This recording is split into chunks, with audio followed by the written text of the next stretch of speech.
Students আসসালামু আলাইকুম, কেমন আছো? ভালো কি না? গল্পের ক্লাস নিয়ে ভাইয়া হাজির। জ্যোতির্বিজ্ঞানকে গল্পের ক্লাস বলছি কেন?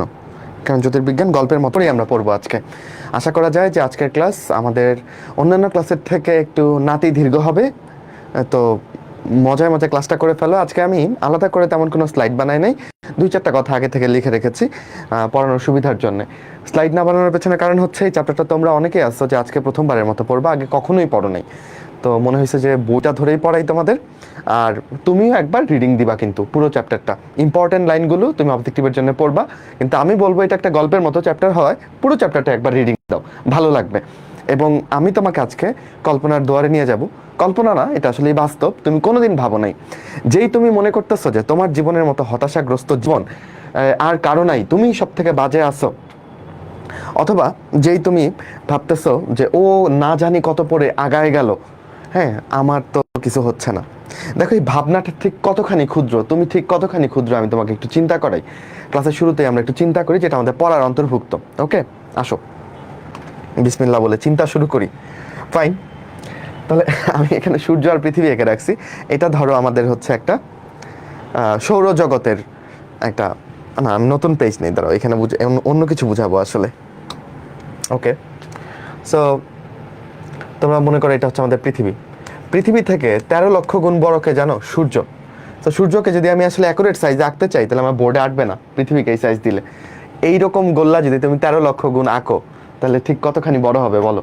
আনবিলিভেবল, অনেক বড়, তাই না? সবকিছু ঠিকঠাক আছে তো নাকি? একটু জানাও তো দেখি।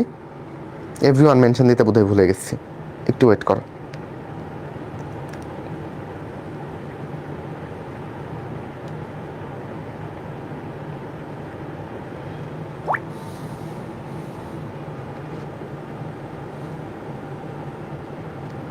চিন্তাটা শুরু করি। ফাইন, এইরকম, আচ্ছা ঠিক আছে, ওকে। যেটা বলছিলাম, তাহলে পৃথিবী থেকে সূর্য কতখানি বড় রে? 13 লক্ষ গুণ।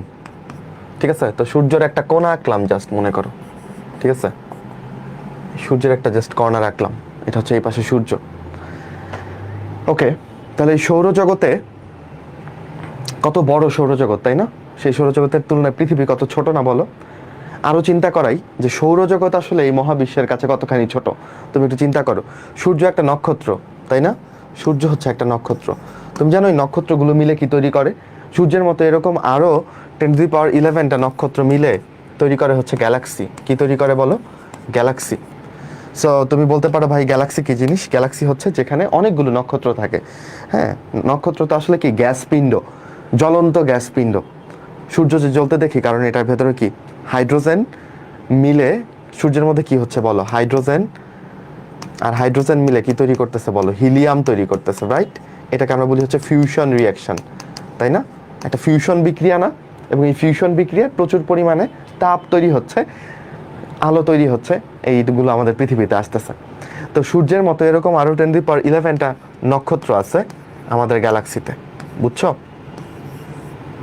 তাহলে চিন্তা করো, গ্যালাক্সিতে 10⁻11টা সৌরজগৎ আছে মনে করো। সেই সৌরজগতের বড় মানে একটা নক্ষত্র হচ্ছে সূর্য, সেই সূর্যের একটা ছোট্ট গ্রহ হচ্ছে পৃথিবী।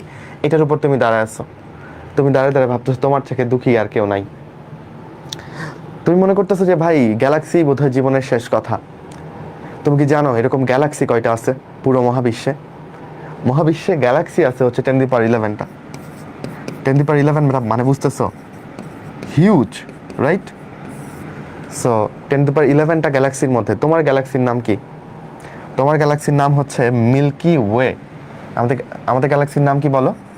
মিল্কি ওয়ে, যেটা বাংলা করছি আমরা হচ্ছে আকাশ গঙ্গা। আকাশ গঙ্গা। আমাদের পাশেই আরেকটা গ্যালাক্সি আছে, আমাদের মিল্কি ওয়ের পাশে যে গ্যালাক্সিটা, 10⁻11টা গ্যালাক্সি আছে, তো আমাদের পাশেরটার নাম হচ্ছে অ্যান্ড্রোমিডা। কি নাম বলো? অ্যান্ড্রো। পরীক্ষাতে আসবে কিন্তু, আমরা পড়াই ঢুকে গেছি, বুঝতেও পারো নাই তুমি গল্পে গল্পে।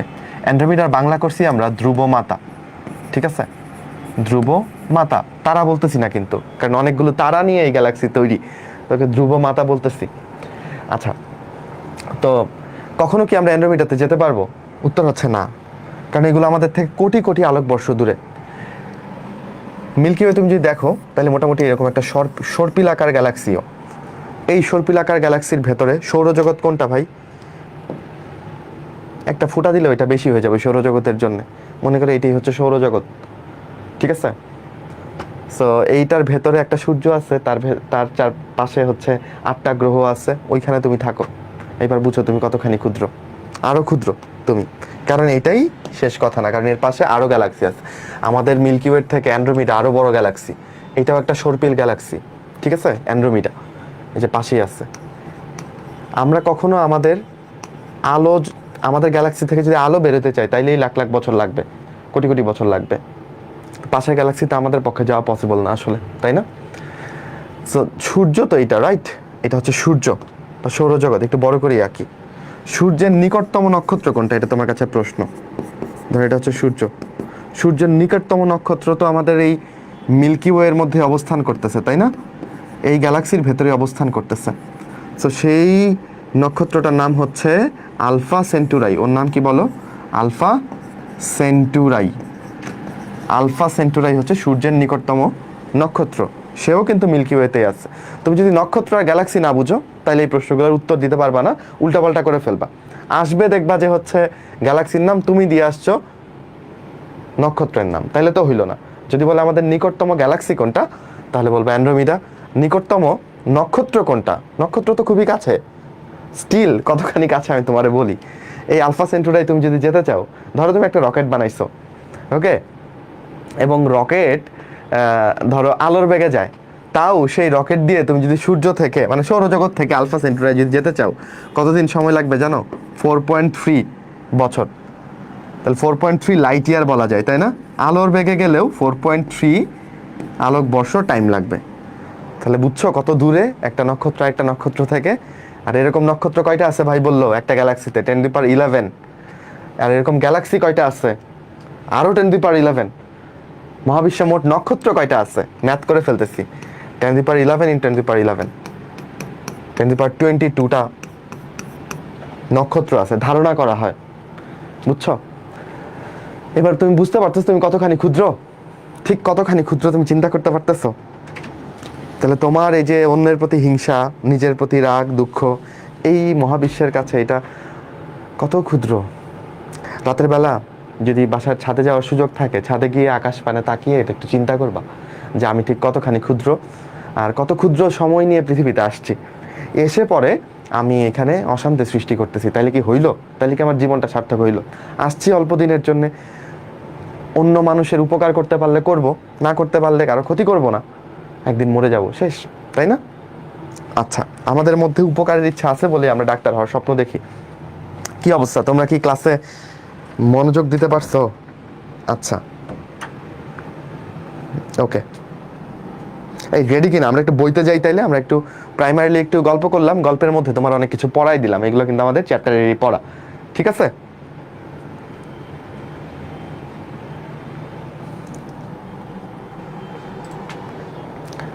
আচ্ছা, তাহলে আমরা যাই, চলো বইতে যাই, বই ধরে পড়াবো, প্ল্যান করে আসছি। বিসমিল্লাহ বলে শুরু করি। আচ্ছা, তাহলে এই মহাবিশ্ব কিভাবে সৃষ্টি হয়েছে? প্রথমে এই প্রশ্ন জাগে, মহাবিশ্বটা সৃষ্টি হয়েছে হচ্ছে একটা মহাবিস্ফোরণ দিয়ে, যেটাকে আমরা বিগ ব্যাং বলে থাকি, ঠিক আছে? এবং বিগ ব্যাং কত বছর আগে হয়েছে? বিজ্ঞানী উসব বিশার অনেক কাল আগে জন্মাইছিল। উনি চিন্তা করছিল এই মহাবিশ্ব 4000 খ্রিস্টপূর্বাব্দে সৃষ্টি হয়েছে। আমাদের চিন্তা তখন ওই পর্যন্তই ছিল আসলে, এর আগেও কিছু থাকতে পারে, আমরা ভাবিই নাই। কিন্তু পরবর্তীতে এটা তো অবশ্যই ভুয়া, বা উনি জাস্ট গেস করছে আর কি। তো পরবর্তীতে আমরা জানতে পারি যে এখন আমরা ম্যাথ করে, আচ্ছা অন্তর এটা একটু জুম করে দেওয়া যায় এই পাশে এগুলো? আচ্ছা আমি জুম করলে, আচ্ছা। তো এখন আমরা যেটা জানি যে এই বিগ ব্যাংটা হয়েছিল প্রায় 1500 কোটি বছর আগে, ঠিক আছে? মহাবিস্ফোরণটা কবে হয়েছে? 1500 কোটি বছর আগে। এবং সূর্যের সৃষ্টি হয়েছে কবে জানো? 500 কোটি বছর আগে। তো সূর্য যখন হয়েছে, পৃথিবী অলমোস্ট ওই টাইমেই হয়েছে। সূর্যের একটা অংশ ওর কাছ থেকে বেরোয় ঠান্ডা হয়েছে, ওইটা পৃথিবী নামক গ্রহ হয়েছে, বা অন্যান্য গ্রহগুলো হয়েছে। তো পৃথিবীর বয়স কত? 500 কোটি বছর, কেউ বলে 450 কোটি বছর। এই তো এই হচ্ছে আমাদের হিসাব।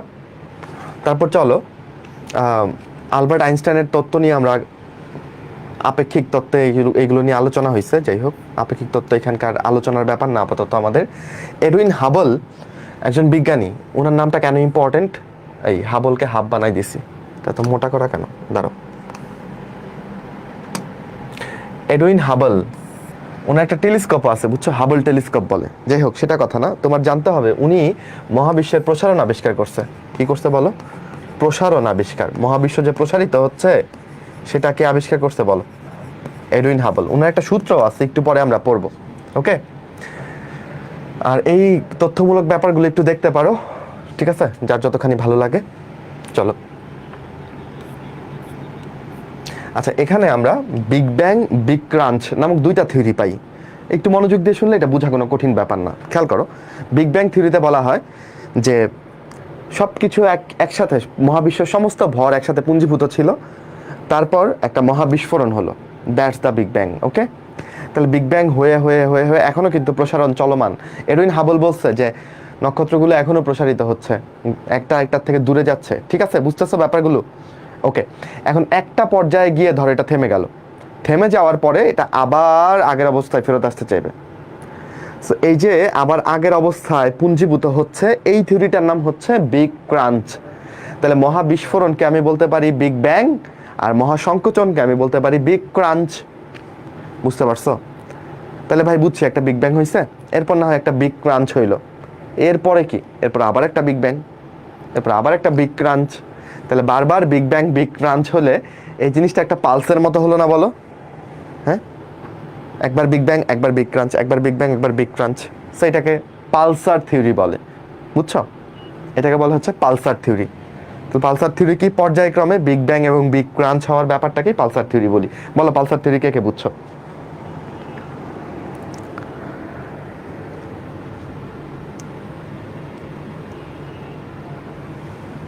হ্যাঁ, এই যে আদিত্য বলছো ভাইয়া বিগ ব্যাং তো আসলে নতুন মহাবিশ্ব সৃষ্টি না, এটা বর্তমান ধারণা যে পূর্বের মহাবিশ্বের ইতি। এটাই আমি তোমারে বুঝাইলাম যে এর আগে একটা বিগ ক্রাঞ্চ হয়েছে, তাই না? এটি ধারণা করা হয়। এরপর আবার একটা বিগ ব্যাং হয়েছে, যেটা আমরা ধরতেছি 1500 থেকে 2000 কোটি বছর আগে হয়েছে আর কি। ওকে, এখন ওই যে বিগ ব্যাংটা যে হয়েছে সেই সময় মহাবিশ্বের উষ্ণতা কেমন ছিল? এত বড় বিস্ফোরণ যেহেতু, তাহলে উষ্ণতা অনেক বেশি ছিল। এই যে একটা সময় লেখা আছে, এটাকে আমরা বলি প্লাঙ্ক সময়, 10⁻43 সেকেন্ড। এটাকে বলে প্লাঙ্ক টাইম, অন্য বইতে লেখা আছে আর কি। এই বইতে, এই চ্যাপ্টারে তেমন এক্সট্রা ইনফো নাই, বই ধরে পড়লে কমন পড়ে যাবে প্রশ্ন, শিওর থাকো, ঠিক আছে? আর গতবার তরঙ্গ থেকে পড়াইছিলাম, এভাবেই বলছিলাম, আলহামদুলিল্লাহ কমন পড়ছে, ইনশাল্লাহ এখান থেকেও কমন পড়বে, ঠিক আছে? আর এটা বোধহয় তপন স্যারের বইতে বা কোথাও আছে যে প্লাঙ্ক টাইম বলা হয় 10⁻43 সেকেন্ডকে, এবং ওই সময় হওয়ার কত সেকেন্ড পর 10⁻43 সেকেন্ড। তুমি বলবো ভাই এটা হিসাব করলো কেমনে? এগুলো গাণিতিক ভাবে হিসাব করছে আর কি। তখন মহাবিশ্বের তাপমাত্রা ছিল 10⁻32 ডিগ্রি সেন্টিগ্রেড, এবং ঘনত্বটা পানির তুলনায় 10⁻10 গুণ ছিল, এত বেশি ঘন ছিল। বিস্ফোরণ তখনও ছড়িয়ে পড়তে পারে নাই আর কি। সময় গেছে মাত্র 10⁻43 সেকেন্ড, কি হার হবে? তো মহাবিস্ফোরণের আগে কোনো প্রোটন, নিউট্রন, অণু, এগুলার কোনো ধারণা ছিল না, এগুলা কোনো অস্তিত্ব ছিল না। বিস্ফোরণের 3 মিনিটের মাথায়, মহাবিস্ফোরণ হওয়ার 3 মিনিটের মাথায় এই প্রোটন নিউট্রন মিলে হিলিয়াম নিউক্লিয়াস সৃষ্টি করছে। এর আগে কোনো নিউক্লিয়াস ছিল না আর কি, এগুলো মিলে হিলিয়াম নিউক্লিয়াস সৃষ্টি করছে। সো এগুলো কিভাবে হিসাব করলো আমাদের জিজ্ঞেস করে লাভ নাই, সব কিছুই গাণিতিকভাবে হিসাব করা, বুঝছো? আচ্ছা, তুমি জাস্ট অনেক কথার ভিড়ে এই কথাগুলো পড়বা, আর বাকিটা একটা রিডিং দিবা। এই অনুপাতটা পরীক্ষাতে আসবে, ঠিক আছে? ভালো মতো স্টার্ট দাও। মহাবিশ্বে হাইড্রোজেন এবং হিলিয়ামের অনুপাত কত? হাইড্রোজেন থাকবে 75%, হিলিয়াম থাকবে 25%। অলমোস্ট মহাবিশ্বে রেশিওটা এরকম করেই থাকে, ঠিক আছে? সব জায়গাতেই তুমি দেখবা। তাহলে 3:1 হাইড্রোজেন আর হিলিয়ামের অনুপাত 3:1 মহাবিশ্বে। আচ্ছা, তারপর কি দেখব? ওকে, এরপর দেখো কসমোলজি। এটা আবার কোন ধরনের লজি? এটা হচ্ছে সৃষ্টিতত্ত্ব, বুঝছো? কসমোলজি মানে সৃষ্টিতত্ত্ব, কিভাবে মহাবিশ্বের সৃষ্টি হয়েছে। এটার উপর, এটা কিসের উপর ডিপেন্ড করে দেখো? এটা মৌলিক নীতি কি?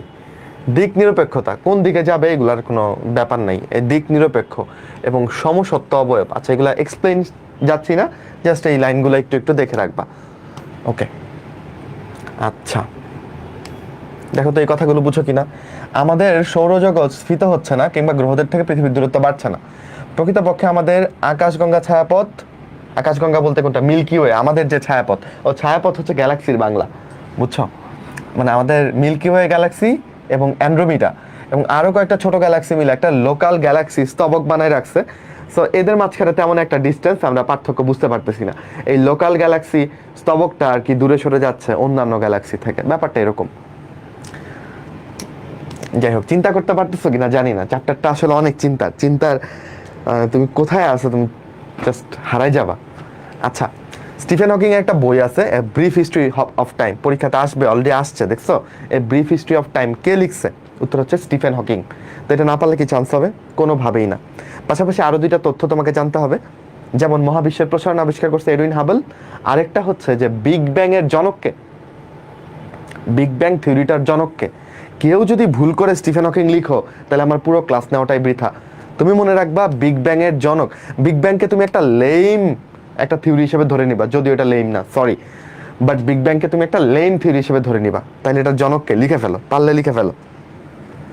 বিগ ব্যাং থিওরিটার জনককে, ক্লু হচ্ছে এটাকে আমরা একটা লেম থিওরি হিসেবে ধরে নিব। ওকে,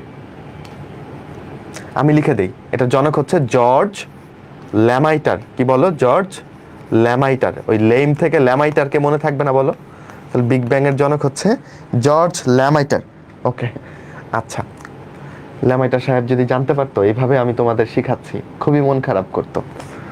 মহাবিশ্বের ভবিষ্যৎ কি কি বিষয়ের উপর নির্ভর করে, বর্তমানে কি রেটে এটা প্রসারিত হচ্ছে, বিশ্বের বক্রতা।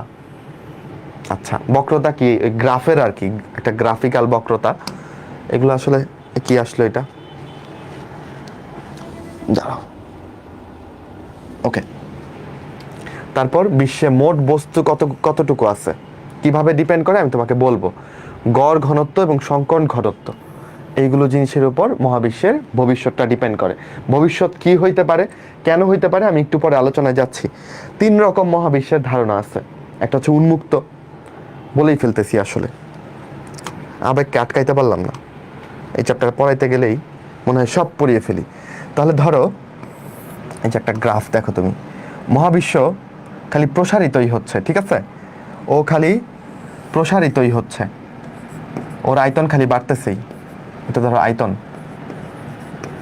তখন তুমি তাকে কি বলবা? উন্মুক্ত মহাবিশ্ব। কি বলবা বলো? উন্মুক্ত মহাবিশ্ব। আচ্ছা, সে প্রসারিত হচ্ছিল, হয়ে তারপর তার আয়তন আর বাড়তেছে না, তার প্রসারণ একটা জায়গায় গিয়ে থেমে গেছে, এমন হলে তুমি তাকে বলবা হচ্ছে সমতল মহাবিশ্ব। সমতল মানে কি? সে বিগ ব্যাং করে একটা জায়গায় থেমে গেছে, আর বিগ ক্রাঞ্চ আর করতেছে না, এমন যদি ঘটে তাহলে আমরা এটাকে সমতল মহাবিশ্ব বলবো, ঠিক আছে? আরেকটা হচ্ছে যে আয়তন বাড়ছিল, ওকে, কিন্তু এরপর যেটা হচ্ছে বিগ ব্যাং, যখন আয়তনটা বাড়ছে, এরপর আবার ধরো বিগ ক্রাঞ্চ শুরু হইলো, তখন আবার আয়তনটা কি হয়ে যাবে? কমে যাবে না? সরি, আয়তন আসলে এইদিকে, আয়তন হচ্ছে এই পাশে, ঠিক আছে? তাহলে বিগ ব্যাং হয়ে বিগ ক্রাঞ্চ হয়ে দেখো আয়তন আবার কোথায় চলে আসছে? জিরোতে চলে আসছে। ওকে, তাহলে এটাকে তুমি কি বলবা? আবদ্ধ মহাবিশ্ব। এই 3 রকম মহাবিশ্ব আছে।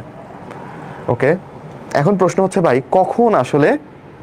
কখন এমন হবে, কখন হচ্ছে এই বিগ ক্রাঞ্চটা আবার হবে, মহাসংকোচনটা আবার হবে? উত্তর হচ্ছে মহাবিশ্বের একটা সংকট ঘনত্ব আছে, এই সংকট ঘনত্বটা তোমাকে জেনে রাখতে হবে। সংকট ঘনত্বটা হচ্ছে 3টা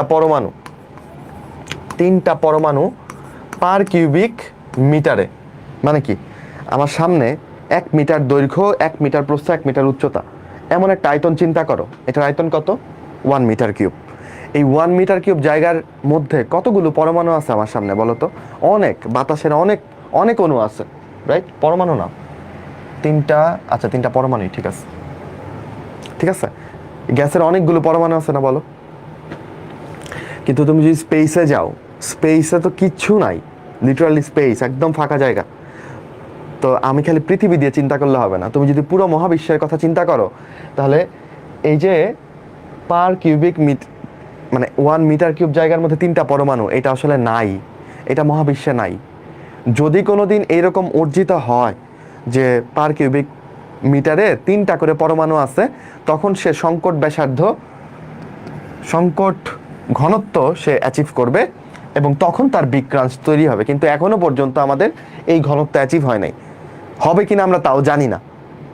যদি হয় তাহলে ভাই পৃথিবীর সংকোচন ঘটা শুরু করবে, পৃথিবী বলতেছি মহাবিশ্বের সংকোচন ঘটা শুরু করবে। বুঝতেছো কাহিনীটা? বুঝলে খুব ভালো। ওকে, আচ্ছা সবই পড়াই ফেলতেছি আগে, পরে আমরা বই থেকে মিলাবো, প্যারা নাই। কই যেন আমাদের বইতে যাব, চলো।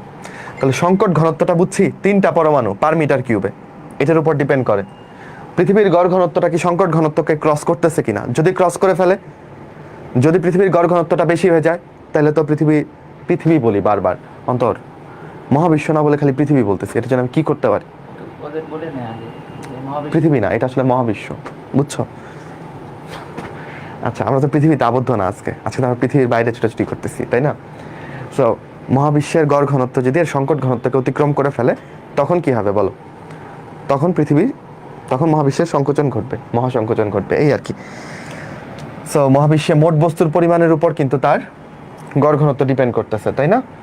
আচ্ছা, অনেক আলোচনা হয়েছে এটা নিয়ে, সামনে আগাই চল। বুঝতেছো কিনা জানাও, বেশিক্ষণ লাগবে না, প্যারার কিচ্ছু নাই। হ্যাঁ, আচ্ছা, অন্তর ভাই জানাইছে যে আমাদের সাথে 4000 স্টুডেন্ট এই ব্যাচে যুক্ত আছে। 4K স্টুডেন্টস নাকি হয়ে গেল, অন্তর ভাই এটা জানাইছে। 3.9 ছিল, তো এটা আমাদের জন্য একটা বিরাট ব্যাপার, বিরাট। আমি 4000 মানুষের শিক্ষক, এটা ভাবতেই আমার খুব দুর্দান্ত অনুভূতি হয়। সৃষ্টিকর্তা আমাকে অনেক দিয়েছেন, আর তোমরা আমাদেরকে যে গৌরবটা দাও, এটা তো তোমরা কোনোদিন বুঝতে পারবে না, দেখতে পারবে না। তোমরা বোধহয় ভাববা যে ভাইরা তো পড়াচ্ছে, কিছু টাকা পাচ্ছে। দিন শেষে এইটাই শেষ কথা না, বুঝছো? তোমরা যে আমাদের একটা এখন কি বলা যায় টার্গেট, মানে জীবনের একটা লক্ষ্য, যে বাচ্চাগুলোকে ভালো মতনে পড়ায় যেন এই উপকারে যেন আসতে পারি। আমি এই চ্যাপ্টার কতবার পড়াইছি অন্তর? জ্যোতির্বিদ্যা অন্তর বলছে 50 বার, আমার মনে হয় তার চেয়েও বেশি যদি হিসেব করি। স্টিল আজকে ক্লাস নেওয়ার আগে ভাবছি আচ্ছা চ্যাপ্টারটা একটু দেখি, যেন সুন্দর করে পড়াইতে পারি তোমাদের, বুঝছো? এটাই অন্তরকে বলতেছিলাম যে টিচার হিসেবে দেখতেছি যে নিজে আরেকটু গ্রো করতেছি, স্টুডেন্টদের যেন বেটার হয়, এটা আরও বেশি ভাবনা মাথায় আসে এখন আগের চেয়ে। যাই হোক, তো তোমরা তোমাদের যারা ফ্রেন্ডরা আছে, জুনিয়ররা আছে, তোমরাই আসলে আমাদের বার্তাবাহক। তোমরা ভালো রেজাল্ট করলেই আমাদের গুডউইল, সুনাম এটা ছড়িয়ে পড়বে, এবং এটা আমাদের অসম্ভব ভালো লাগবে। তো আমরা সবাই মিলে একটা যুদ্ধে নামছি, এখানে উইনার হয়ে ফিরবা, ঠিক আছে? আসো, কোথায় আছি? ও, হাবলের সূত্রটা একটু তোমাকে পড়াই দেই। হাবল খুব ইন্টারেস্টিং একটা কথা বলছে, ভি সমানুপাতিক ডি। তুমি বলবো ভাই এটা কিছুই বুঝি নাই, এটা কি বললেন, এটা কিছুই বুঝি নাই। আসো, হাবলের সূত্রটা একটু বুঝি। হাবল বলছে কি জানো? মনে করো এটা একটা নক্ষত্র, ওকে? আচ্ছা, এটা ধরো, এটাকে আমি আমাদের প্রমাণ নক্ষত্র হিসেবে ধরে নিচ্ছি। এটা থেকে এ একটা নক্ষত্র আছে মনে করো, বি একটা নক্ষত্র আছে। তাহলে এই ডি এ বেশি, এই দূরত্ব বেশি, নাকি বি বেশি? তুমি বলো কোনটার দূরত্ব বেশি? তুমি জানো মহাবিশ্ব প্রসারিত হচ্ছে, এটা এডুইন হাবল বলে গেছে। তার মানে এদের দূরত্ব বাড়তে থাকবে, এরা দূরে যেতে থাকবে, তাই না? তো দূরে যাওয়ার একটা বেগ আছে, বেগটা ধরো এই এ আমাদের নক্ষত্র থেকে যত দূরে যাবে সেই বেগটা হচ্ছে ভি এ, এটা মনে করো ভিবি। প্রশ্ন হচ্ছে কোন বেগটা বেশি হবে? হাবল বলছে যেটা তোমার থেকে বেশি দূরে আছে সেই আরো বেশি বেগে দূরে চলে যাবে, তাহলে এই দূরত্ব বেশি হওয়ায় এই বেগটাও বেশি হবে। তো উনি সূত্র পাইছে ভি সমানুপাতিক ডি। বলো বুঝছো কি বুঝো নাই? এর চেয়ে ইজি করে ওর সূত্র আর প্রেজেন্ট করা পসিবল না। হ্যাঁ, সবাই পারছো, ঠিক আছে? তাহলে এটা ধরো আমাদের প্রমাণ নক্ষত্র, এর বিবেচনায় অন্যরা কে বেশি বেগে দূরে সরে যাচ্ছে তাকে খুঁজে বের করতে চাচ্ছি। তাহলে যে বেশি দূরে অবস্থান করতেছে সে বেশি বেগে দূরে চলে যাবে, সেও দূরে যাবে কিন্তু সে একটু কাছে থাকায় তার আকর্ষণ আছে, তো ওর জন্য একটু কম দূরে যাবে। মাথায় ঢুকছে? এটাই এডেন হাবলের কথা। এবং এখানে একটা ধ্রুবক আছে, ওটাকে আমরা হাবল ধ্রুবক বলি, ঠিক আছে? হাবল ধ্রুবকের মানটা আবার লাগে, এটা একটু পড়বা। হাবল ধ্রুবকের মান পরীক্ষাতে আসতে পারে 72 kilometre per second per mega per sec. Mega per সেকের মানও লাগবে। তোমরা ফার্স্ট অধ্যায়ে ভৌত জগত পরিমাপে পারসেক মানে শিখবা 3.084 × 10⁻13। তো 13 ছিল, মেগা দিলে এখানে 10⁻6 দিয়ে গুণ হবে না, তখন 19 হয়ে যাবে। আচ্ছা, ওকে, এরপর আসো দেখি এই তথ্য আমরা পারি কিনা। বিগ ব্যাং মডেলের জনককে আমি বলছি যে বিগ ব্যাং থিওরিটাকে একটা লেম থিওরি হিসেবে, মনে মনে লেম থিওরি, তাহলে ল্যামাইটার। তো প্রসারণ আবিষ্কার করছে কে? Edwin Hubble. এগুলো আসলে আমরা উড়াই দিব না, বলো? ওকে, আচ্ছা। আর আমার বছর ঢাকা ইউনিভার্সিটিতে কিন্তু এই হাবল ধ্রুবক থেকে একটা অঙ্ক আসছিল, V is equal two H D. H হচ্ছে হাবল ধ্রুবক, সমানুপাতিক চিহ্ন তুলে তুমি এইচটা বসাইতে পারো। এই সূত্র থেকে একটা অঙ্ক আসছিল। কোন অঙ্কটা আসছিল জানো? এই বইয়ের অঙ্কটাই আসছিল, এই যে এটাই আসছিল ঢাকা ইউনিভার্সিটিতে। জাস্ট তোমাদের ইনফর্ম করে রাখলাম, যদিও এটা শর্টের বাইরে, ঢাকা ইউনিভার্সিটি আসার সম্ভাবনা নাই, বাট এই মানটা একটু দেখে রাখতে পারো, ঠিক আছে? এই অঙ্কটার মানটা বা অঙ্কটা একটু দেখতে পারো। আচ্ছা, বেশি ইম্পর্টেন্ট না, কম। ওকে, বলো এইসব কথা তুমি বুঝতে পারতেছো কিনা? পৃথিবী, সূর্য, সৌরজগতের অন্যান্য গ্রহ, এই সব কিছু নিয়ে আমরা যে গ্যালাক্সিতে বাস করতেছি, এই গ্যালাক্সির নাম কি ভাই? Milky way. মিল্কি ওয়ের বাংলা কি? আকাশগঙ্গা। আর ছায়াপথ হচ্ছে গ্যালাক্সির বাংলা। কিন্তু তোমার বইতে ইসাক স্যার এমন গন্ডগোল পাকাইছে, মাঝে মধ্যে মিল্কি ওয়েকে উনি ছায়াপথ বলছে। ছায়াপথ ইজ এ কমন টার্ম, ছায়াপথ মানে গ্যালাক্সি।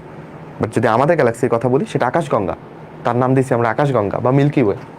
আচ্ছা, এখন এখানে ঘনত্ব টনত্ব পড়াইছে, বাট আমরা এত কিছু পড়বো না। আমরা জাস্ট দেখব সংকট ঘনত্বটা কত। সংকট ঘনত্বটা অলরেডি পড়াই ফেলছি। প্রতি ঘনমিটারে কয়টা? 3টা পরমাণু। এটাই কি বলো? এটি হচ্ছে সংকট ঘনত্ব, মনে থাকে যেন, ঠিক আছে? এরপর আমি একটু আগে তোমার যে গ্রাফটা পড়াইলাম, এই গ্রাফটা তোমার বইতেও আছে।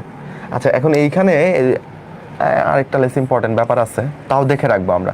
এটাকে আমরা বলি ঘনত্ব প্যারামিটার। কি বলি বলো? ঘনত্ব প্যারামিটার, ওমেগা। এটা একটু দেখে রাখতে পারো যে ঘনত্ব প্যারামিটার যদি 1 হয়, তখন সমতল মহাবিশ্ব। ঘনত্ব প্যারামিটার 1-এর থেকে কম হইলে, মানে ঘনত্ব কম হইলে পৃথিবী মানে মহাবিশ্ব এক্সপ্যান্ড করতেই থাকবে।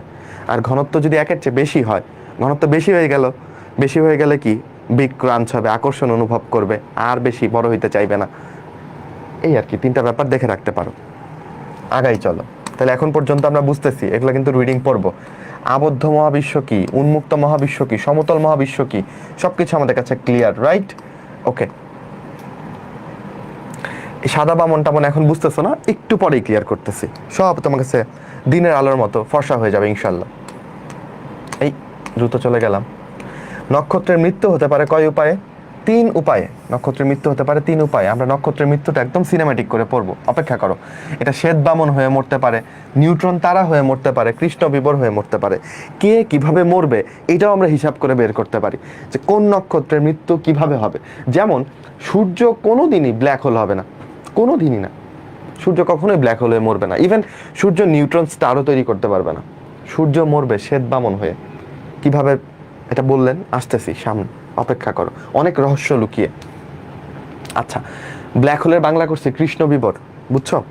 আচ্ছা, ইন্টারেস্টিং ব্যাপার হচ্ছে, আমি তোমাদের সাথে শেয়ার করি, করতে ভালো লাগবে। আমার একটা কাজিন আছে, ওর এজ হচ্ছে 6 হবে, কিন্তু ও যখন 5 বছর ওর বয়স, ওই তখন থেকে ও ব্ল্যাক হোল সম্পর্কে জানে, ও নিজের থেকে আমাকে বলছে, ঠিক আছে? আচ্ছা, তো এটা আমার খুব ইন্টারেস্টিং লাগছে। ব্ল্যাক হোলে আসলে কখনোই এটার ভর এত বেশি, মনে রাখবা, ব্ল্যাক হোলের ভর হচ্ছে অসীম, ঠিক আছে? ভর অসীম, ভর অসীম না বলে ঘনত্ব অসীম বলি, যেটা এত বেশি ঘন, আনবিলিভেবল। কিন্তু এটার আয়তনটা হচ্ছে সসীম, এটা খুব ছোট। মানে মনে করো আমার হাতে, ধরো এটা যদিও ব্ল্যাক হোল না, মনে করো এই জিনিসটা, এটাকে আমি ব্ল্যাক হোল বিবেচনা করতেছি, এইটার ভর মনে করো একটা সূর্যের সমান। How funny! বাট যদি এমন হইতো, তাহলে এটাও একটা ব্ল্যাক হোল হইতো, বুঝছো? যদি এটার ভর একটা সূর্যের সমান হইতো, তাহলে এটার মহাকর্ষ আকর্ষণ এত বেশি হইতো, একটু দাঁড়াও,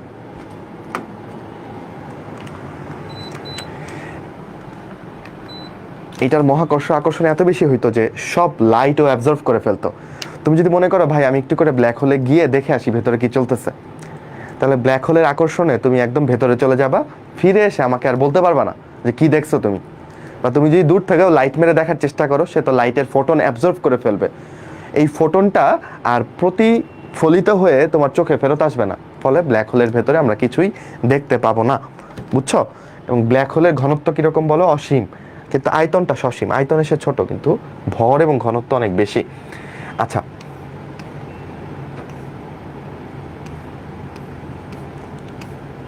তারপরে আমরা যদি যাই সূর্য, আজকে চ্যাপ্টার পড়তে গিয়ে একটু পরে যখন আমরা তোমাকে নক্ষত্রের মৃত্যু পড়াবো, তখন তোমার কাছে মনে হবে যে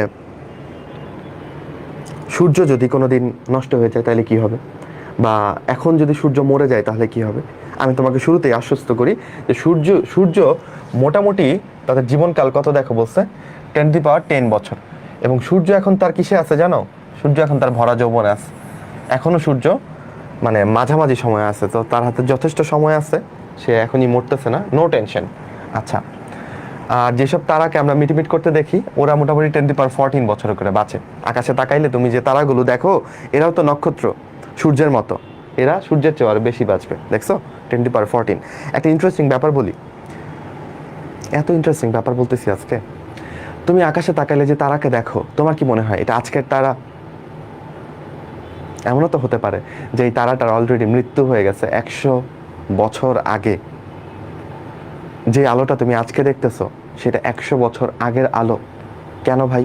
কারণ সেই তারাটা তোমার কাছ থেকে 100 আলোকবর্ষ দূরে, তার মৃত্যু হয়ে গেছে অলরেডি 100 বছর আগে, কিন্তু মৃত্যু হওয়ার আগে যে আলোটা আসছিল সেটা মাত্র এসে পৃথিবীতে পৌঁছাইলো। বুঝছো? তার মানে তুমি আকাশে তাকায় যে তারাগুলো দেখতেছো সবাই কিন্তু এক্সিস্ট করে না, অনেকেই এখন নাই, কিন্তু তার আলো মাত্র এসে পৌঁছাইছে দেখে আমি আকাশে তাকে দেখতেছি। How strange. ইভেন সূর্য যদি কোনোদিন মরে যায়, ধরো সূর্যের মৃত্যু ঘটলো, তোমার বুঝতে কতক্ষণ সময় লাগবে? কমেন্ট করে লিখে ফেলো। তুমি কিন্তু ইনস্ট্যান্ট বুঝতে পারবা না, কারণ সূর্য থেকে পৃথিবীর দূরত্ব প্রায় 15 কোটি কিলোমিটার। এই 15 কোটি কিলোমিটার যদি লাইট আসতে চায় তখন তার মোটামুটি 8 মিনিট 19 সেকেন্ড টাইম লাগে। তাহলে তুমি যে সূর্যকে দেখতেছো এই সূর্য কি এখনকার সূর্য? এই সূর্য 8 মিনিট 19 সেকেন্ড আগের সূর্য। মাথায় ধরতেছে ব্যাপারগুলো? বলো।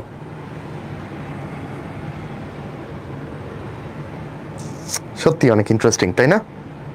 আচ্ছা, ওকে,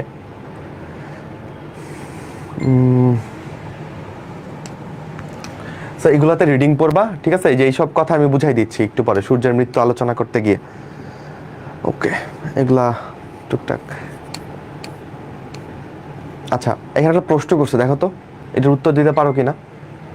এই প্রশ্নগুলো একটু জবাব দেই, চলো দেখি কি প্রশ্ন করছে। মহাবিশ্বের প্রসারণ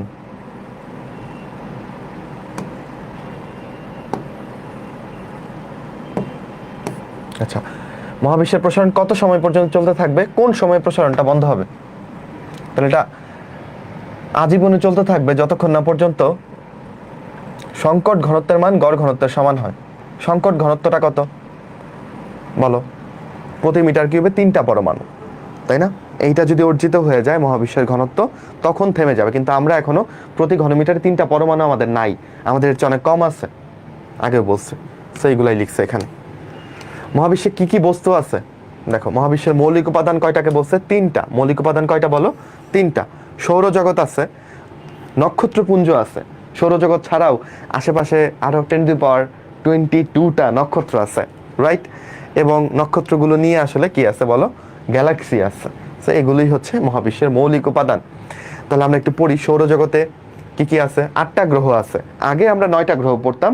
প্লুটো নামক একটা গ্রহ ছিল, বাট প্লুটোকে আর প্ল্যানেট বলা হয় না। আমার কাজিন, ওর নাম হচ্ছে সারা বিনতে আক্তার, ও মোবাইলে দেখে, কার্টুন দেখে, ও খুবই কিউট, কোনো এক কালে তোমার যদি দেখাইতে পারি।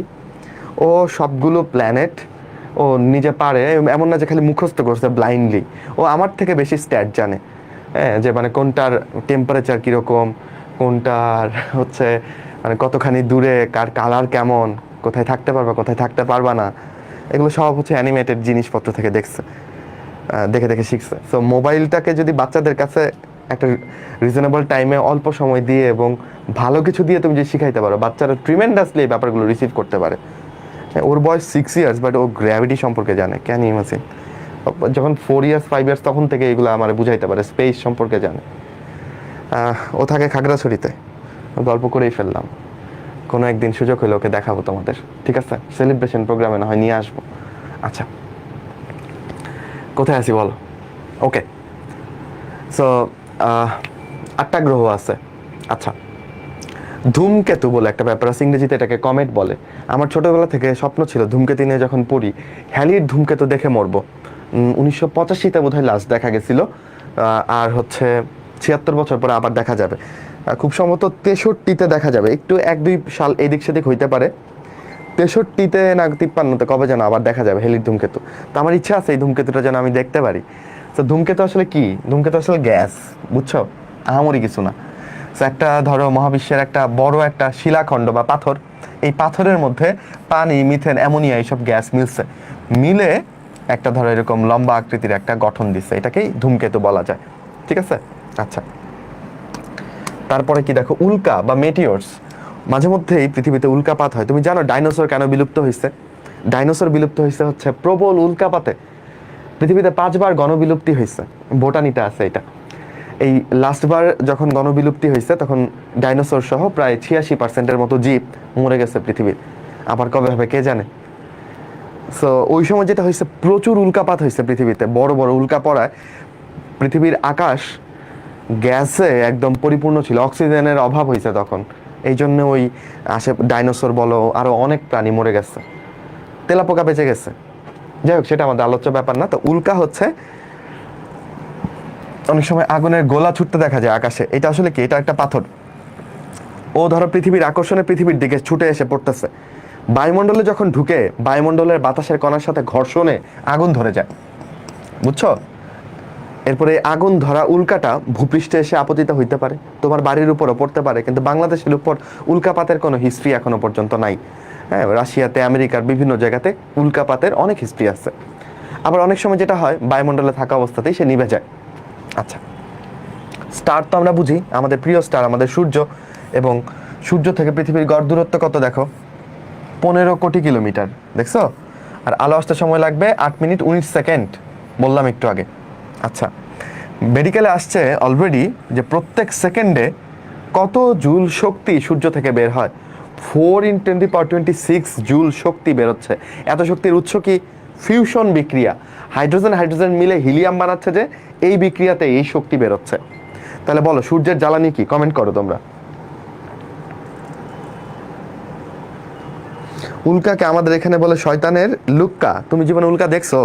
আমি তো দেখিই নাই। আগুনের গোলা, আগুনের গোলা বলা একটা গান মনে পড়ে গেল, বলবো না কোন গান।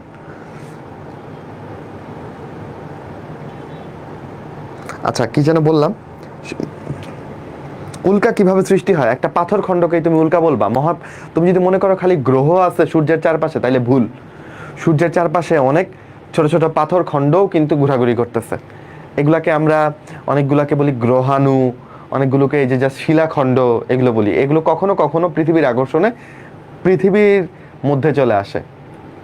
তো এটা আগে পাথর ছিল, কিন্তু ওই যে বায়ুমণ্ডলে ঢুকে এটা ঘর্ষণে আগুন ধরে যায়। তাহলে সূর্যের জ্বালানি হচ্ছে হাইড্রোজেন, হাইড্রোজেন হাইড্রোজেন মিলে হিলিয়াম তৈরি করতেছে। তাহলে জ্বালানি কোনটা? হাইড্রোজেন। সূর্যের জ্বালানি হাইড্রোজেন। ওকে, আচ্ছা, ওকে। অ্যাস্ট্রোনমিক্যাল ইউনিট মানে কি বলো? পৃথিবী থেকে সূর্যের যে দূরত্ব সেটাকেই আমরা বলি অ্যাস্ট্রোনমিক্যাল ইউনিট। তাহলে পৃথিবী থেকে সূর্যের দূরত্ব কত? 15 কোটি কিলোমিটার না? এই যে এটা মানে 15 কোটি কিলোমিটার, প্রায় 15 কোটি কিলোমিটার। ঠিক আছে, ওকে, আগাই।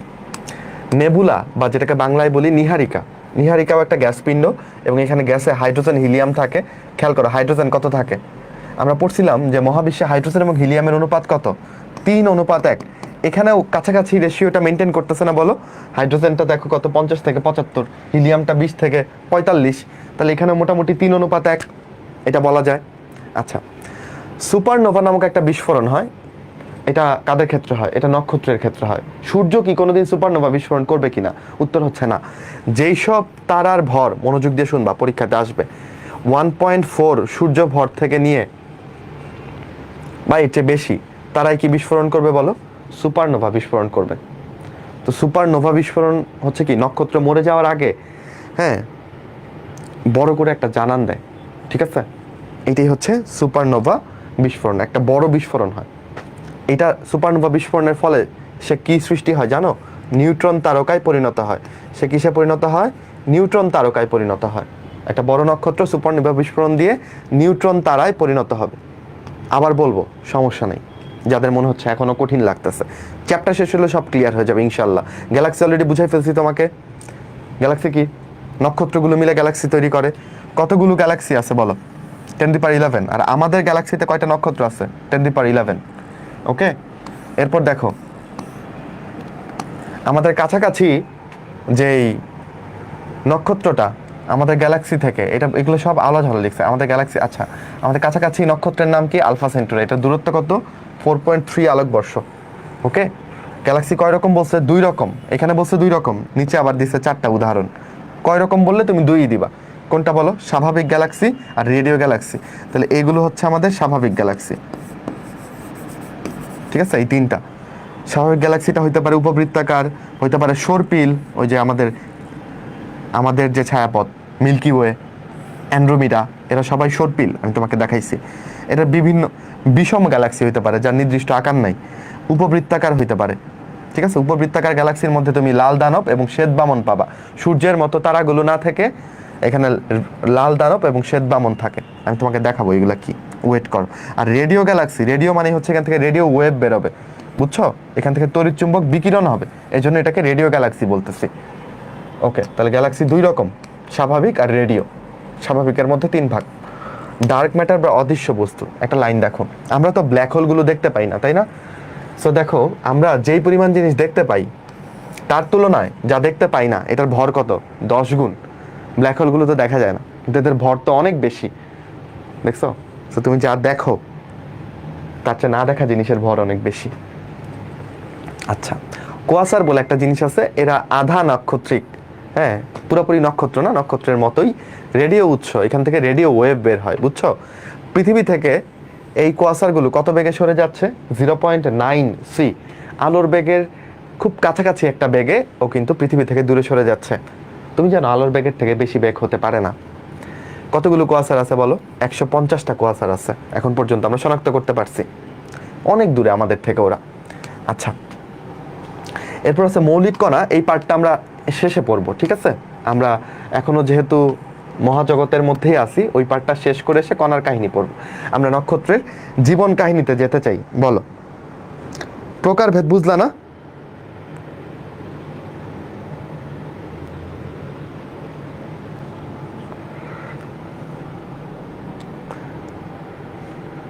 কি প্রকারভেদ বুঝলা না? নক্ষত্র 2 প্রকার, স্বাভাবিক, রেডিও। স্বাভাবিকটা থেকে কোনো কি যাবে না বলো? ওয়েভ বের হবে না, রেডিও ওয়েভ বেরোবে না, তরঙ্গ বেরোবে না। আর রেডিও গ্যালাক্সি থেকে সব সময় এখানে রেডিও ওয়েভ বের হবে। তুমি যদি একটা রেডিও টেলিস্কোপ দিয়ে দেখো, তুমি যদি ধরো রেডিও ওয়েভগুলো তুমি শনাক্ত করতে চাও, তাহলে রেডিও টেলিস্কোপ দিয়ে দেখবা যে ওই দূরের একটা গ্যালাক্সি থেকে একটা তরঙ্গ তুমি ধরতে পারছো, যেই তরঙ্গটা হয়তো বা 200 বা 500 কোটি বছর আগে ওইখান থেকে যাত্রা শুরু করছিল, সেটা তুমি আজকে ধরতে পারছো। ঠিক আছে, আজকে পৃথিবীতে আসছে তাই তুমি আজকে ডিটেক্ট করতে পারছো, হইতে পারে। ঠিক আছে, এইরকম গ্যালাক্সিকে বলবা রেডিও গ্যালাক্সি। আর স্বাভাবিক গ্যালাক্সি থেকে, যেমন আমাদের গ্যালাক্সি থেকে কন্টিনিউয়াস রেডিও ওয়েভ বের হবে এরকম না, তাহলে এটা একটা স্বাভাবিক গ্যালাক্সি। আবার সেটার আকার অনুযায়ী তুমি তাকে বলতে পারো সর্পিল, পেঁচানো। ওকে, তুমি সেটাকে বলতে পারো হচ্ছে বিষম, কোনো আকার নাই, অথবা সে উপবৃত্তাকার থাকতে পারে। এই আমাদের গ্যালাক্সি কেমন? সর্পিল সর্পিল সর্পিল। আচ্ছা, বুঝতেছো? আচ্ছা, আমরা এই চ্যাপ্টারের সবচেয়ে ইন্টারেস্টিং টপিকে যাচ্ছি, ঠিক আছে? ওকে, এখানে নক্ষত্রের জীবন কাহিনী এটা পড়তে গেলে, বা নক্ষত্রের মৃত্যু এটা পড়তে গেলে আসলে আমার একটা লাইন মনে পড়ে জীবনানন্দ দাশের। ঠিক আছে, কোনো একটা কবিতাতে এরকম ছিল যে আমরা দুজনে আছি পৃথিবীর পুরনো পথের ক্ষয়, এরকম একটা লাইন। নক্ষত্রেরাও মরে যেতে হয়, নক্ষত্রেরও মরে যেতে হয়। পুরো লাইনটা আমার মনে নাই অ্যাকুরেটলি, কিন্তু ওই নক্ষত্রেরও মরে যেতে হয়, এটা চিন্তা করলে আসলে আমাদের মরণকে খুব তুচ্ছ মনে হয়। এই কবিতাটা ভুলে গেছি আসলে পুরোপুরি। যখন কলেজে পড়তাম তখন আমি তোমাদের মইনুল ভাই, আমাদের অনেক কবিতা প্রীতি জন্মাইছিল, আমরা প্রচুর কবিতা পড়ছি তখন। এবং যারা মানে সাহিত্যে ধরো ব্যস্ত মানুষ যদি সাহিত্য চর্চা করতে চায় বা সাহিত্যের মজা আস্বাদন করতে চায়, তাহলে কি পড়বে? সে কবিতা পড়বে। অল্প কথায় অনেকখানি ভাব, বুঝছো? গল্প পড়তে তো অনেক সময় লাগে, কিন্তু কবিতা, একটা ছোট্ট কবিতা অনেকখানি ভাব কিন্তু লুকায় থাকে। আমরা আবার অনেকের কাছে বোর লাগে কবিতা, তাই না? যাই হোক, আমরা সেদিকে না যাই। তাহলে নক্ষত্রের জীবন কাহিনী পরিচলো, এটা একদম একটা সিনেমাটিক ব্যাপার, ঠিক আছে? আচ্ছা, নক্ষত্র কোত্থেকে সৃষ্টি হয়েছে? ধারণা করা হয় এটা একটা ধূলি মেঘ থেকে সৃষ্টি হয়েছে। ধূলি মেঘ আবার কি, ধুলা থাকে না, ধূলি মেঘের মতো দেখা যায়, গ্যাসের একটা স্তূপ, ঠিক আছে? আচ্ছা, তো ধূলি মেঘে হাইড্রোজেনের পরিমাণ কত, হিলিয়ামের পরিমাণ কত? দেখো অলরেডি চলে আসছে। আর আমার স্টুডেন্টরা পারে যে মহাবিশ্বে হাইড্রোজেন হিলিয়ামের অনুপাত হচ্ছে 3:1। তাহলে যেখানেই বলুক না কেন মোটামুটি এই রেশিওটাই মেনটেন করবে। দেখো ধূলি মেঘেও 75% হাইড্রোজেন, 24% হিলিয়াম, 1% হচ্ছে অন্যান্য গ্যাস। ওকে, আচ্ছা, ওকে, আচ্ছা, সূর্যের মধ্যে এই হাইড্রোজেনগুলো বিক্রিয়া করতেছে বলেই এখান থেকে কি গোলকটা কি করতেছে, দীপ্তি ছড়াচ্ছে। আমাদের মহাবিশ্বে যত নক্ষত্র আছে তার 90 ভাগই হচ্ছে বামন নক্ষত্র বা ডর্ফ স্টার। তারা আগে বড় ছিল, এখন ছোট হয়ে আসছে। সূর্যও একদিন বামন নক্ষত্র হয়ে যাবে। সূর্যের গঠনটা তুমি যদি একটু তোমার বই থেকে দেখো, দেখো সূর্যের ভেতরে কি থাকে, বাইরে কি থাকে, ভালো মতো দেখবা। কিন্তু সূর্যের একদম ভেতরটা হচ্ছে হিলিয়াম কোর। এইখানে হিলিয়ামগুলো তৈরি হয়ে হয়ে কোরে জমা হচ্ছে, ঠিক আছে? আর হিলিয়ামটা যে তৈরি হচ্ছে, হাইড্রোজেন আর হাইড্রোজেন মিলে যে হিলিয়াম তৈরি করতেছে, এই বিক্রিয়াটা কোথায় হচ্ছে? এই যে ফিউশন অঞ্চলে। ফিউশন অঞ্চলের টেম্পারেচার কত? 10⁻7 কেলভিন। সেলসিয়াস দিলে সমস্যা হবে না। 10⁻7 এই টেম্পারেচারের সাথে 273 যোগ বা বিয়োগ করলে কিচ্ছু হয় না। কেলভিন আর সেলসিয়াস বললেই না, প্যারা নাই। ওকে, গেল এটা। এরপর দেখো, এটা হচ্ছে বহিঃপৃষ্ঠ, ঠিক আছে? এটা হচ্ছে বাইরের পৃষ্ঠ। তো এই সূর্যের ব্যাসার্ধ না,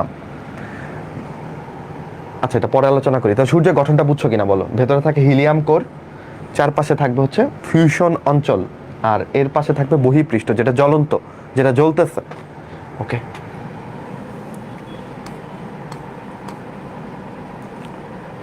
আমাদের সূর্য নক্ষত্রপুঞ্জ থেকে বেরিয়ে আসছে 500 কোটি বছর আগে। তাহলে সূর্যের বয়স কত? 500 কোটি বছর, ঠিক আছে? সূর্যের শক্তির উৎস আমরা অলরেডি জানি, হাইড্রোজেন মিলে হিলিয়াম তৈরি করে, এটাই সূর্যের শক্তির উৎস, তাই না? ফিউশন বিক্রিয়া। ফিউশন মানে কি বলো? জোড়া লাগানো না? হাইড্রোজেন হাইড্রোজেন মিলে জোড়া লাগতেছে না, তাহলে এটা ফিউশন। আর যদি তুমি পরমাণুকে ভাঙো, ভাঙার ইংরেজি হচ্ছে ফিশন। ফিশন শব্দটা ছোট, ফরিষ্কার ফি তালে বাসায় কাশা দন্তান্ন, ছোট, তো ভাঙলে ছোট হয়। আর ফিউশন 4টা বর্ণ, জোড়া লাগাইলে বড় হয়। শক্তি তো আমরা শিখছি, প্রতি সেকেন্ডে কতটুকু শক্তি আসে, তাই না? আর সূর্যের আর কি লাগবে? আচ্ছা, সূর্যের ভর শিখতে পারো। সূর্যের ভর কত জানো? কই লেখা আছে আমরা জানি না, বাট তুমি লিখে রাখো সূর্যের ভর কত। সূর্যের ভর কেউ পারলে লিখে ফেলো। এত সুন্দর ভর, 10⁻30 কেজি। জ্যোৎস্না বলো ভরটা, মনে রাখা যায়। এই দেখো 10⁻30 কেজি সূর্যের ভর। নক্ষত্রের মৃত্যু নিয়ে কথা বলতেছি, তাহলে আমরা সূর্যকে নিয়ে প্রথম কথা বলি। ওকে,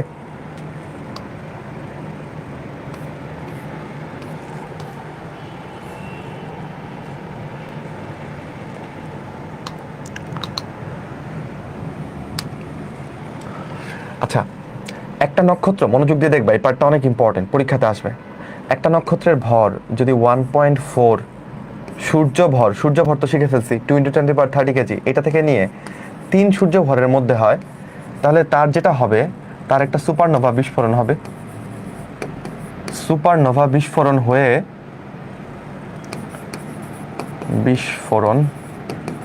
হয়ে সে কি হবে বলো?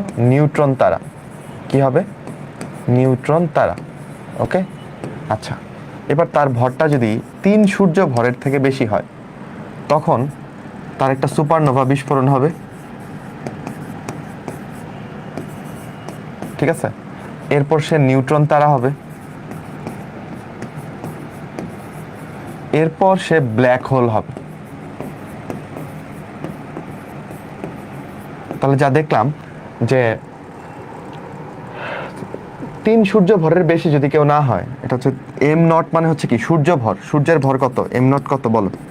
2 × 10⁻30 কেজি, ঠিক আছে? সো 3টা সূর্যের সমান যদি একটা নক্ষত্রের ভর না হয়, একটা নক্ষত্রের ভর যদি 3টা সূর্যের সমান হয়, তখন সে ব্ল্যাক হোল হইতে পারবে, আদারওয়াইজ পারবে না। ওকে, বুঝতে পারছো ব্যাপারটা? তাহলে একটা সূর্য কোনোদিন ব্ল্যাক হোল হইতে পারবে না। এই যে এই 1.4 সূর্য ভর, এটা হইলে সে নিউট্রন তারা হইতে পারবে। আদারওয়াইজ সে পারবে না। এটাকে আমরা বলি হচ্ছে চন্দ্রশেখর সীমা। কি বলি বলো? চন্দ্রশেখর সীমা। ভারতীয় বিজ্ঞানী চন্দ্রশেখর হিসাব করে এটা বের করছে, হ্যাঁ, যে কখন নিউট্রন তারা হইতে পারবে। তাহলে এটা না পারলে চান্স হবে না। চন্দ্রশেখর সীমা কতকে বলি? 1.4 সূর্য ভরকে বলি। এই সীমার চেয়ে বেশি হইলে সে সুপারনোভা বিস্ফোরণ করবে, নিউট্রন তারা হবে। এর চেয়ে কম হইলে সূর্যের মৃত্যু যেভাবে হয় সেভাবে হবে। সূর্যের মৃত্যু কিভাবে হবে ভাই বলেন? সূর্যটা গেল কই আমাদের? সূর্য এঁকে রাখছিলাম যে, এই তো, খেয়াল করো। সূর্যের ব্যাস কত জানো? 14 লক্ষ কিলোমিটার। কত বলো? 14 লক্ষ কিলোমিটার। তাহলে সূর্যটা প্রথমে যেটা হবে, সূর্য বর্তমানে আছে তাই না, কয়েকদিন পরে, ভয়ের কিছু নাই, অনেক দেরিতে সে হবে প্রথমে লাল দানব। লাল দানব ইংরেজি কি বলো? Red giant. তখন তার ব্যাস কত হয়ে যাবে জানো? তখন তার ব্যাস হয়ে যাবে হচ্ছে 14 কোটি কিলোমিটার। তো সূর্যের সাইজ তখন এতখানি বাড়বে। মরার আগে সে একটু ফুলে ফেপে বড় হবে, তার বহিঃপৃষ্ঠটা এরকম এক্সপ্যান্ড করবে, ঠিক আছে? তাহলে এই লাল দানবের ব্যাস কত হইলো বলো? এই লাল দানবের ব্যাস হবে 14 কোটি কিলোমিটার। কত বলো? 14 কোটি কিলোমিটার। তখন দেখো পৃথিবীর একদম খুব কাছে চলে আসবে। তুমি আকাশে যদি, তখন তো পৃথিবী মানে গলে যাবে সূর্যের তাপে, বাট যদি পৃথিবী তখন এক্সিস্ট করে, তুমি এখান থেকে দাঁড়ায় আসলে কি দেখবা? তোমার আকাশে পুরো আকাশটাই পারলে সূর্য হয়ে আছে, লাল হয়ে আছে, সূর্য দেখবা পুরো আকাশের। কারণ সূর্য আগে এখানে ছিল, দেখো একদম পৃথিবীর কাছে চলে আসবে। বুধ, শুক্র, এই গ্রহগুলা সূর্য দিয়ে এনগালফ হয়ে যাবে। পৃথিবীর সামনে কি আছে? সূর্যের সব থেকে নিকটবর্তী গ্রহ কোনটা? বুধ, তারপরে শুক্র, তারপর তো পৃথিবী। তো বুধ আর শুক্র অলরেডি এই লাল দানবের ভিতরে এনগালফ হয়ে গেছে, খেয়ে ফেলছে, এটা ভেতর ঢুকে গেছে। আর পৃথিবীও এটা কি হয়ে যাবে? ভস্মীভূত হয়ে যাবে তাপে। আমরা তখন কেউ নাই আসলে। আচ্ছা ভাই, এরপর কি হবে? এরপর যেটা হবে, সূর্যের এই বহিঃস্তরটা ফেটে যাবে। এখন এটা যদি ভর বেশি হইতো তাহলে বিস্ফোরণটা হয়তো সুপারনোভা বিস্ফোরণ, অনেক বড় বিস্ফোরণ, অনেক তাপ এবং আলো বের হইতো এখান থেকে। কিন্তু সূর্য তো অত বড় নক্ষত্র না, তার ভর তো 1.4 সূর্য ভরের সমান না। তাহলে তার বিস্ফোরণটা হবে, কিন্তু ওই সুপারনোভা হবে না। নোভা বিস্ফোরণ বলতে পারো এটাকে, ঠিক আছে? এটা নোভা বিস্ফোরণ, সুপারনোভা না। মানে উজ্জ্বল একটা বিস্ফোরণ হবে। হয়ে যেটা হবে, এই সূর্যের সব কিছু হারিয়ে যাবে, শুধুমাত্র তার যে সেন্টারটা কি বলতো? সূর্যের সেন্টারে কি ছিল বলো? আমি বলবো না, তোমরা বলো। সূর্যের সেন্টারটা কি ছিল বলো? হিলিয়াম কোর ছিল না? হিলিয়াম কোর মনে করে দেখো। তাহলে এই হিলিয়াম কোরটা শুধুমাত্র থাকবে, আর সব কিছুই বিস্ফোরণ করে চলে যাবে। এই হিলিয়াম কোরটার রং কেমন হবে বলো? সাদা। সূর্যের সাইজ তখন কেমন? অনেক ছোট্ট। এটার ব্যাস কত হবে জানো? 13,000 কিলোমিটার। 13,000। কোথায় ছিল 14 কোটি কিলোমিটার রেড জায়ান্টের ব্যাস? সেখান থেকে সাদা বামন হয়ে গেল সে। বামন, সাদা বামন হয়ে গেল। বামন মানে কি? ডর্ফ মানে কি? ছোট। সে ছোট্ট হয়ে গেল, সাদা বামন হয়ে গেল, তার ব্যাস মাত্র 13,000 কিলোমিটার হয়ে গেল। বুঝছো? তার লাল দানব থেকে সে কি হবে বলো? সাদা বামন। তোমার বইতে লেখা আছে যে সাদা বামন হিসেবে সূর্যের মৃত্যু ঘটবে, ঠিক আছে? এরপর কি ঘটবে আর বলা নাই, বাট আমি তোমারে বলে দেই, তোমার তো জানতে ইচ্ছা করতে পারে। সাদা বামনে কি আছে বলো? হিলিয়াম আছে না? এরপর যেটা হবে, এই হিলিয়ামগুলো মিলে মিলে আরো ফিউশন করবে। এরা আলটিমেটলি এগুলো বানাবে হচ্ছে কার্বন। যদি এখানে কার্বন তৈরি হয়, কার্বনের রং কেমন? কালো না? তো সাদা বামন অ্যাকচুয়ালি পরবর্তীতে হবে হচ্ছে কালো বামন। বুঝছো? সাদা বামন থেকে কি হবে বলো? কালো বামন, ঠিক আছে? এবং এই কালো বামন, এই কার্বন দেখো, এখানে অনেক অল্প জায়গাতে অনেকখানি ভর থাকবে, প্লাস অনেক প্রেশার থাকবে, টেম্পারেচার অনেক বেশি থাকবে। টেম্পারেচার অনেক বেশি থাকবে না আসলে কালো বামনে তখন, বাট অনেক প্রেশার থাকবে আর কি। তো এই কার্বনটা ডায়মন্ডও হয়ে যেতে পারে, হু নোস, ঠিক আছে? এটা মানে নিশ্চিতভাবে হবে এরকম না, হইতে পারে। কিন্তু সেই ডায়মন্ড আহরণের জন্য কিন্তু আমরা কেউ থাকবো না। বুঝছো? এই আর কি। এভাবেই সূর্য মরবে।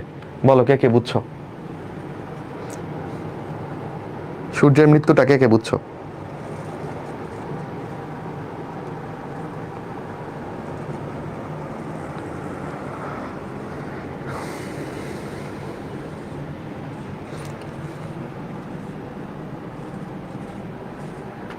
তাহলে সূর্য কেমনে মরবে গল্প বলতে পারবা ছোট ভাই বোনদের? বলো পারবা কিনা? সূর্য বাঁচে কত 10 বছর, এখন সে মাঝামাঝি সময় আছে, সে 500 কোটি বছর বাঁচছে অলরেডি, আরো বাঁচবে, টেনশনের কোনো কারণ নাই। আর মোটামুটি সে 1000 কোটি বছরের মতো বাঁচবে আর কি, 10 মানে 1000 কোটি বছরের কাছাকাছি। তাহলে সামারি করি, প্রথম সূর্য ছিল, ওর মৃত্যুর সময় ঘনায় আসলে ওই হয়ে যাবে লাল দানব, তাই না? লাল দানবের সূর্যের ব্যাস কত 14 লক্ষ কিলোমিটার, লাল দানবের ব্যাস কত 14 কোটি কিলোমিটার। লাল দানবের বহিঃপৃষ্ঠ বিস্ফোরণ দিয়ে আলাদা হয়ে যাবে, পড়ে থাকবে হিলিয়াম কোর, যেটা সাদা বামন, এটার ব্যাস 13,000 কিলোমিটার। এই সংখ্যাগুলো কিন্তু অনেক ইম্পর্টেন্ট, ঠিক আছে? কোনটার ব্যাস কত হবে? সাদা বামন থেকে সে হইতে পারে কালো বামন। সূর্য কোনোদিনই কৃষ্ণ বিবর হবে না, কিন্তু যদি সূর্য কৃষ্ণ বিবর হইতো তাইলে তার সে কোনোদিন নিউট্রন তারাও হবে না, সে কোনোদিন কৃষ্ণ বিবরও হবে না, তাই না? কিন্তু যদি হইতো, আমরা তত্ত্বীয়ভাবে হিসাব করছি, সূর্য যদি কখনো নিউট্রন তারা হইতো, তার ব্যাস হইতো কত জানো? 16 কিলোমিটার। মানে ধরো ঢাকার কোন জায়গায় বলবো, ধরো ঢাকা মেডিকেল থেকে যদি চিন্তা করি, তাহলে এয়ারপোর্ট মোটামুটি ঢাকা মেডিকেল থেকে 20 কিলোমিটার। ঢাকা মেডিকেল থেকে এয়ারপোর্ট, এর মাঝখানেই একটা সূর্যের সমপরিমাণ ভর। চিন্তা করা যায়? নিউটন তারা যদি হইতো, সে আসলে হবে না, হইলে সে এরকম সংকুচিত হয়ে যেত আর কি। সূর্য যদি কখনো ব্ল্যাক হোল হইতো, তাহলে তার ব্যাস কিরকম হইতো? 2.5 কিলোমিটার, 2.5 কিলোমিটারের মধ্যে একটা সূর্য। তাহলে চিন্তা করো এই জায়গাটার ভর কি পরিমাণ বেশি হবে, চিন্তা করছো? কিন্তু এটা কখনোই হবে না। সো এই অংশটা আমাদের জন্য অনেক ইম্পর্টেন্ট। আমরা কি বুঝলাম কিনা, এনে কি বুঝাতে চাইছে বলো? তারার ভর যদি 1 সূর্য ভর হয়, তাহলে সেই তারাটা সূর্যের ব্যাস হচ্ছে এইটা, সে লাল দানব হইলে তার ব্যাস হয়ে যাবে এইটা, সাদা বামন হইলে তার ব্যাস হবে এইটা, তাই না? এই তিনটা তার পক্ষে পসিবল, আর এই দুটা পসিবল না, স্টিল গাণিতিকভাবে এটা হবে। তোমার যদি 5টা সূর্য দেই, 5টা সূর্যের ভর 5m0, 5টা সূর্য কৃষ্ণ বিবর হইতে পারবে কিনা তুমি বলো?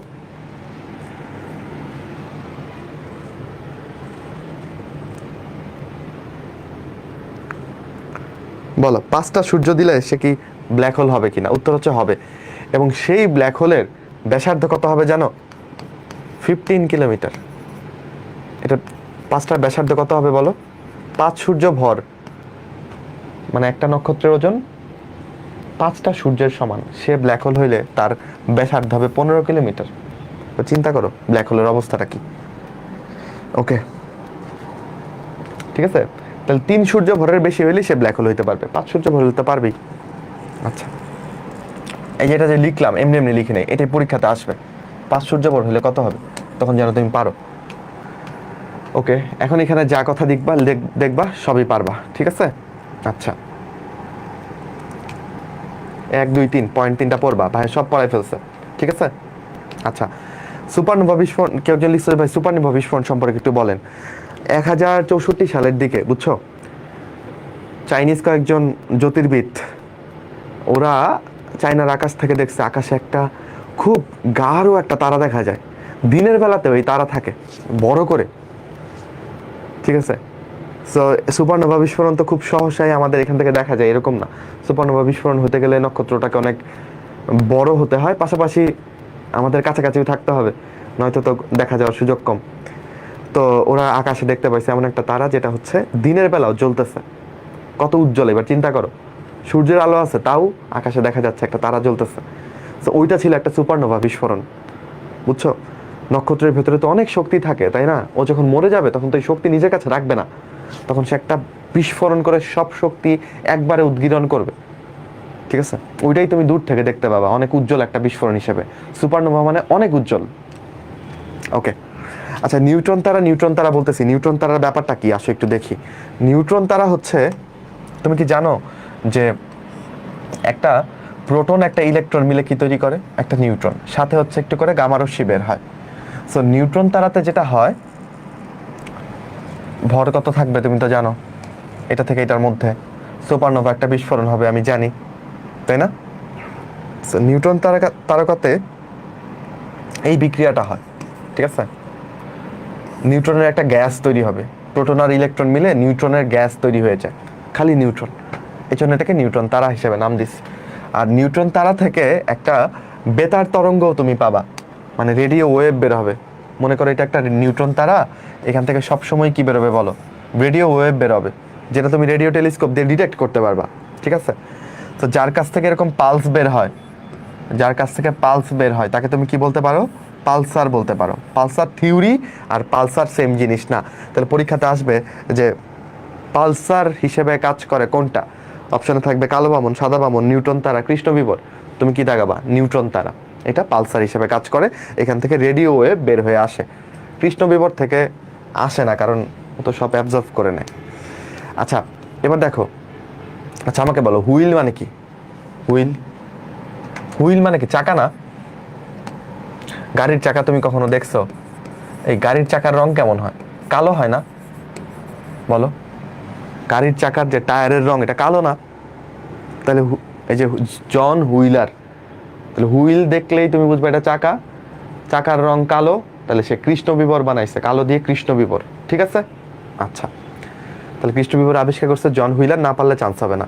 কৃষ্ণ বিবরের ব্যাসার্ধটা কত হবে, এটা তো আমরা একটু আগে ওই 5 সূর্য ভর, এটা তো নিজেদের মতো করে বলে দিলাম, বাট এটা হিসাব করে বের করতে হয়েছে। হিসাব করার জন্য বিজ্ঞানী সোয়ারশিল্ড একটা সূত্র দিছে, এই সূত্রটা তোমার শিখে রাখতে হবে। সূত্রটা কি বলো, সোয়ারশিল্ড ব্যাসার্ধ আর এস, হ্যাঁ, ইকুয়ালস 2gm/c²। এখানে 2 কি, 2 জাস্ট 2, জি কি, জি মহাকর্ষীয় ধ্রুবক, এম কি নক্ষত্রটার ভর, সি কি আলোর বেগ। তাহলে এইভাবে তুমি এই সূত্রটা অবশ্যই শিখে রাখবা। ঠিক আছে, দেখছো? আচ্ছা যদি ম্যাথ আসে দেন করে ফেলতে পারো। আচ্ছা আমরা এই সোয়ারশীল ব্যাসার্ধকে কি কি নামে ডাকি দেখো, এটাকে ঘটনা দিগন্ত বলা যায়, এটাকে তুমি বলতে পারো হচ্ছে সোয়ারশীল্ড ব্যাসার্ধ, এটাকে তুমি বলতে পারো হচ্ছে সংকট ব্যাসার্ধ। তাহলে ঘটনা দিগন্ত যেই কথা, সোয়ারশীল ব্যাসার্ধ সেই কথা, সংকট ব্যাসার্ধ একই কথা কথা। ঠিক আছে, আচ্ছা ওকে, কিছু জানার বিষয় আছে, চলো জানি। জন হুইলার কৃষ্ণ বিবর আবিষ্কার করছে, ঘনত্ব কত? অলরেডি ভাই বলছে যে কৃষ্ণ বিবরের ঘনত্ব হচ্ছে অসীম, আয়তন হচ্ছে সসীম। আয়তন তো মেপে ফেলতে পারি, সূর্য ব্ল্যাক হোল হলে 2.5 কিলোমিটার ওর ব্যাস, 5 মিটার, 5টা সূর্য ভরের সমান যদি হয় তাহলে তার ব্যাসার্ধ কত, 15 কিলোমিটার, মেপে ফেলতে পারি আয়তন, কিন্তু ঘনত্ব মাপা যাবে না, ঘনত্ব অসীম। কিছু গ্রহাণু আছে যারা সূর্যকে কেন্দ্র করে ঘুরতেছে, এরা কার কার মধ্যে ঘুরতেছে বলো, মঙ্গল আর বৃহস্পতি বলতেছি, মঙ্গল আর বৃহস্পতি গ্রহের মাঝখান দিয়ে এই গ্রহাণুগুলো ঘুরতেছে। গ্রহাণু মানে কি, ছোট ছোট গ্রহ, যেগুলোকে গ্রহ বলা যায় না আসলে, গ্রহ থেকে অনেক ছোট। ঠিক আছে, আচ্ছা একটা নক্ষত্রের পর 6 সূর্য ভর কৃষ্ণ বিবরে পরিণত হলে তার ব্যাসার্ধ কত হবে? হ্যাঁ এটা হিসাব করতে বলছে, তো তুমি এটা কইরো, সূত্র কি ফেলবা, R S is equal to 2gm/c²। Okay, এই সূত্র দিয়ে বের করে ফেলবা। এম ইকুয়াল টু কি বসাবা বলো তো, এম ইকুয়াল টু তুমি বসাবো হচ্ছে 6 ইন্টু, এম ইকুয়ালস বসাবো আমরা 6 ইন্টু 10⁻, 6 ইন্টু 2 ইন্টু 10⁻30, এটা হচ্ছে এম এর মান, তাই না? বাকিগুলোর মান তো তুমি জানো। ওকে, আচ্ছা আমাদের দুইটা জিনিস বাকি রইলো, একটা হচ্ছে কণা আর একটা হচ্ছে কি কি যন্ত্র আমরা মহাকাশ দেখতে ব্যবহার করব, কোনটা আগে পড়াবো। আচ্ছা এইদিকে যেহেতু আসি, এটা শেষ করে পরে কণা পড়াই দিই, তাইলেই শেষ আমাদের ক্লাস। মজা না বলো? আচ্ছা আমরা কিন্তু বই ধরে কিছু বাদ দেই নেই, ইম্পর্টেন্ট সব কিছুই আলোচনা করছি। আচ্ছা কি কি যন্ত্রপাতি আছে এদের নামগুলো দেখতে হবে, হ্যাঁ নামগুলো মিস করো না। কি পরীক্ষা আসতে পারে, নিচের কোন যন্ত্রটা মহাকাশ পর্যবেক্ষণে ব্যবহৃত হয় না? দিল ধরো রেডিও টেলিস্কোপ, অপটিক্যাল টেলিস্কোপ, দিল হচ্ছে গামা রে টেলিস্কোপ, এক্স রে টেলিস্কোপ না দিয়ে মনে করে দিল যে ইউভি টেলিস্কোপ হবে। ইউভি টেলিস্কোপ ইউজ করি আমরা না, ঠিক আছে? তাহলে রেডিও টেলিস্কোপ এটা আসলে কি জানো, ডিশ অ্যান্টেনা রেডিও টেলিস্কোপের একটা ক্ষুদ্র সংস্করণ। তোমরা বাসার ছাদে এই ছোট করে ডিশ বসানো দেখছো কি না, আকাশ আকাশ ডিশ না কি যেন আছে না, এগুলো বসানো থাকে না? রেডিও টেলিস্কোপটা দেখতে ওইটার মতোই, কিন্তু আরো অনেক বড়, বুঝছো? এবং এটা দিয়ে আমরা রেডিও ওয়েভগুলো কালেক্ট করতে পারি। এই যে এখানে একটা ছবি দেওয়া আছে, মানে এরকম বাজে ছবি যে তোলা পসিবল, এবং 2024 সালের এডিশনের বইতে এরকম ছবি দেওয়া থাকবে এটা আমি কোনোভাবে মানতে পারি না, তাই না? স্যার চাইলে এখানে একটা ভালো ছবি অ্যাড করে দিতে পারে। তো এটা মনে হয় তোলা হয়েছিল আরেক, মানে কি দিয়ে তোলা হয়েছে আমি জানি না। আচ্ছা ওকে, এইখানে দাগানো জিনিসগুলো হালকা পাতলা রিডিং দিতে পারো, ইম্পর্টেন্ট যে খুব বেশি তা বলবো না, কিছু কোশ্চেন সলভ করবা, তাহলে ক্লিয়ার হয়ে যাবে। এগুলার মেকানিজমগুলো এরকমভাবে ইম্পর্টেন্ট না, বাট এই এই এই অংশটা ইম্পর্টেন্ট। অপটিক্যাল টেলিস্কোপ, বলো এই টেলিস্কোপে তুমি কি ব্যবহার করবা? আলোর জিনিসপত্র এখানে হয় প্রতিফলন ঘটাবা, নয়তো প্রতিসরণ ঘটাবা, তাই না? তো যদি এটা হয় প্রতিসারক অপটিক্যাল টেলিস্কোপ, তাহলে তুমি এখানে আসলে লেন্স ব্যবহার করবা, কারণ লেন্সেই প্রতিসরণ হয়। আয়নাতে কি হয় রে? প্রতিফলক, প্রতিফলন হয় না আয়নাতে, তাহলে প্রতিফলক টেলিস্কোপে আয়না ব্যবহার করবা। আরেকটা আছে ক্যাটাডাইপটিক, এখানে দেখো ডাই আছে না, ডাই মানে দুই, মনে রাখবা। তাহলে এখানে লেন্স এবং আয়না দুইটাই ব্যবহার করবা, ঠিক আছে? ওকে, এগুলা দিয়ে তুমি মহাকাশের জিনিসপত্র দেখবা আর কি। আচ্ছা, গামা রে টেলিস্কোপ, গামা রশ্মির দৈর্ঘ্য পড়বা, এগুলো বিভিন্ন জায়গাতে পড়ছো। এখানে যে ফোটনটা থাকে তার শক্তি পড়বা। গামা রশ্মি নিঃসরণের উচ্চসম রিডিং দিতে পারো, খুব বেশি ইম্পর্টেন্ট বলবো না। এখানে একটা ডিটেক্টর থাকে, ঠিক আছে, গামা রশ্মি শনাক্ত করার জন্য মহাশূন্য থেকে কোনো গামা রশ্মি আসতেছে কিনা এটা দিয়ে ডিটেক্ট করে ও মানে অবজেক্ট শনাক্ত করে আর কি। এক্স রে টেলিস্কোপের মেকানিজম এগুলো লাগবে না আসলে হয়তো। আচ্ছা, কৃত্রিম উপগ্রহ, হাবল টেলিস্কোপ, পৃথিবী হতে 600 কিলোমিটার উচ্চতায় কৃত্রিম উপগ্রহ স্থাপন করা হয়। আচ্ছা, হাবল স্পেস টেলিস্কোপ কত কিলোমিটার উপরে বলো? 600 কিলোমিটার উচ্চতায় স্থাপন করছি, টেলিস্কোপটাই কৃত্রিম উপগ্রহ হিসেবে স্থাপন করছি। আর এখানে একটা সূত্র দেওয়া আছে, একটা কৃত্রিম উপগ্রহের পর্যায়কাল দেখতে পারো, কৃত্রিম উপগ্রহের বেগ, এই সূত্রগুলো দেখতে পারো। খুব বেশি ইম্পর্টেন্ট বলবো না। এই পাশ থেকে 4টা শেষ, বুঝছো? এখন আমাদের বাকি রইলো কি বলো? কণা। চলে যাও না, কণাটা পড়ে যাও। আচ্ছা দেখো, এটা ধরো পরীক্ষায় চলে আসলো, একটা নক্ষত্রের ভর 4 সূর্যভর, তার ব্যাসার্ধ, সহনশীল ব্যাসার্ধ কত? একটু শিখে ফেলা যায় না? 11.8 কিলোমিটার। বলো 5 সূর্যভর হইলে কত হবে? 15 কিলোমিটার। 4 সূর্যভর হলে কত হবে? 11.8 কিলোমিটার। শিখে ফেললাম, তাই তার অঙ্কটা করতে হবে না পরীক্ষার হলে। ওকে, ভেগে যায় না, কারণ আমরা এখনো কণা পড়ি নাই। কণা যে খুব ইম্পর্টেন্ট সেটা বলবো না, তেমন প্রশ্ন আসে নাই, কিন্তু স্টিল আমরা তো ভালো করবো, তাই না? ভালো করতে গেলে তো কিছুই বাদ দেওয়া যাবে না। সো এই কণা সম্পর্কে চলো আমরা একটু পড়ি। স্লাইডটা ভালো মতন দেখলে তোমার ক্লিয়ার হয়ে যাবে ইনশাল্লাহ।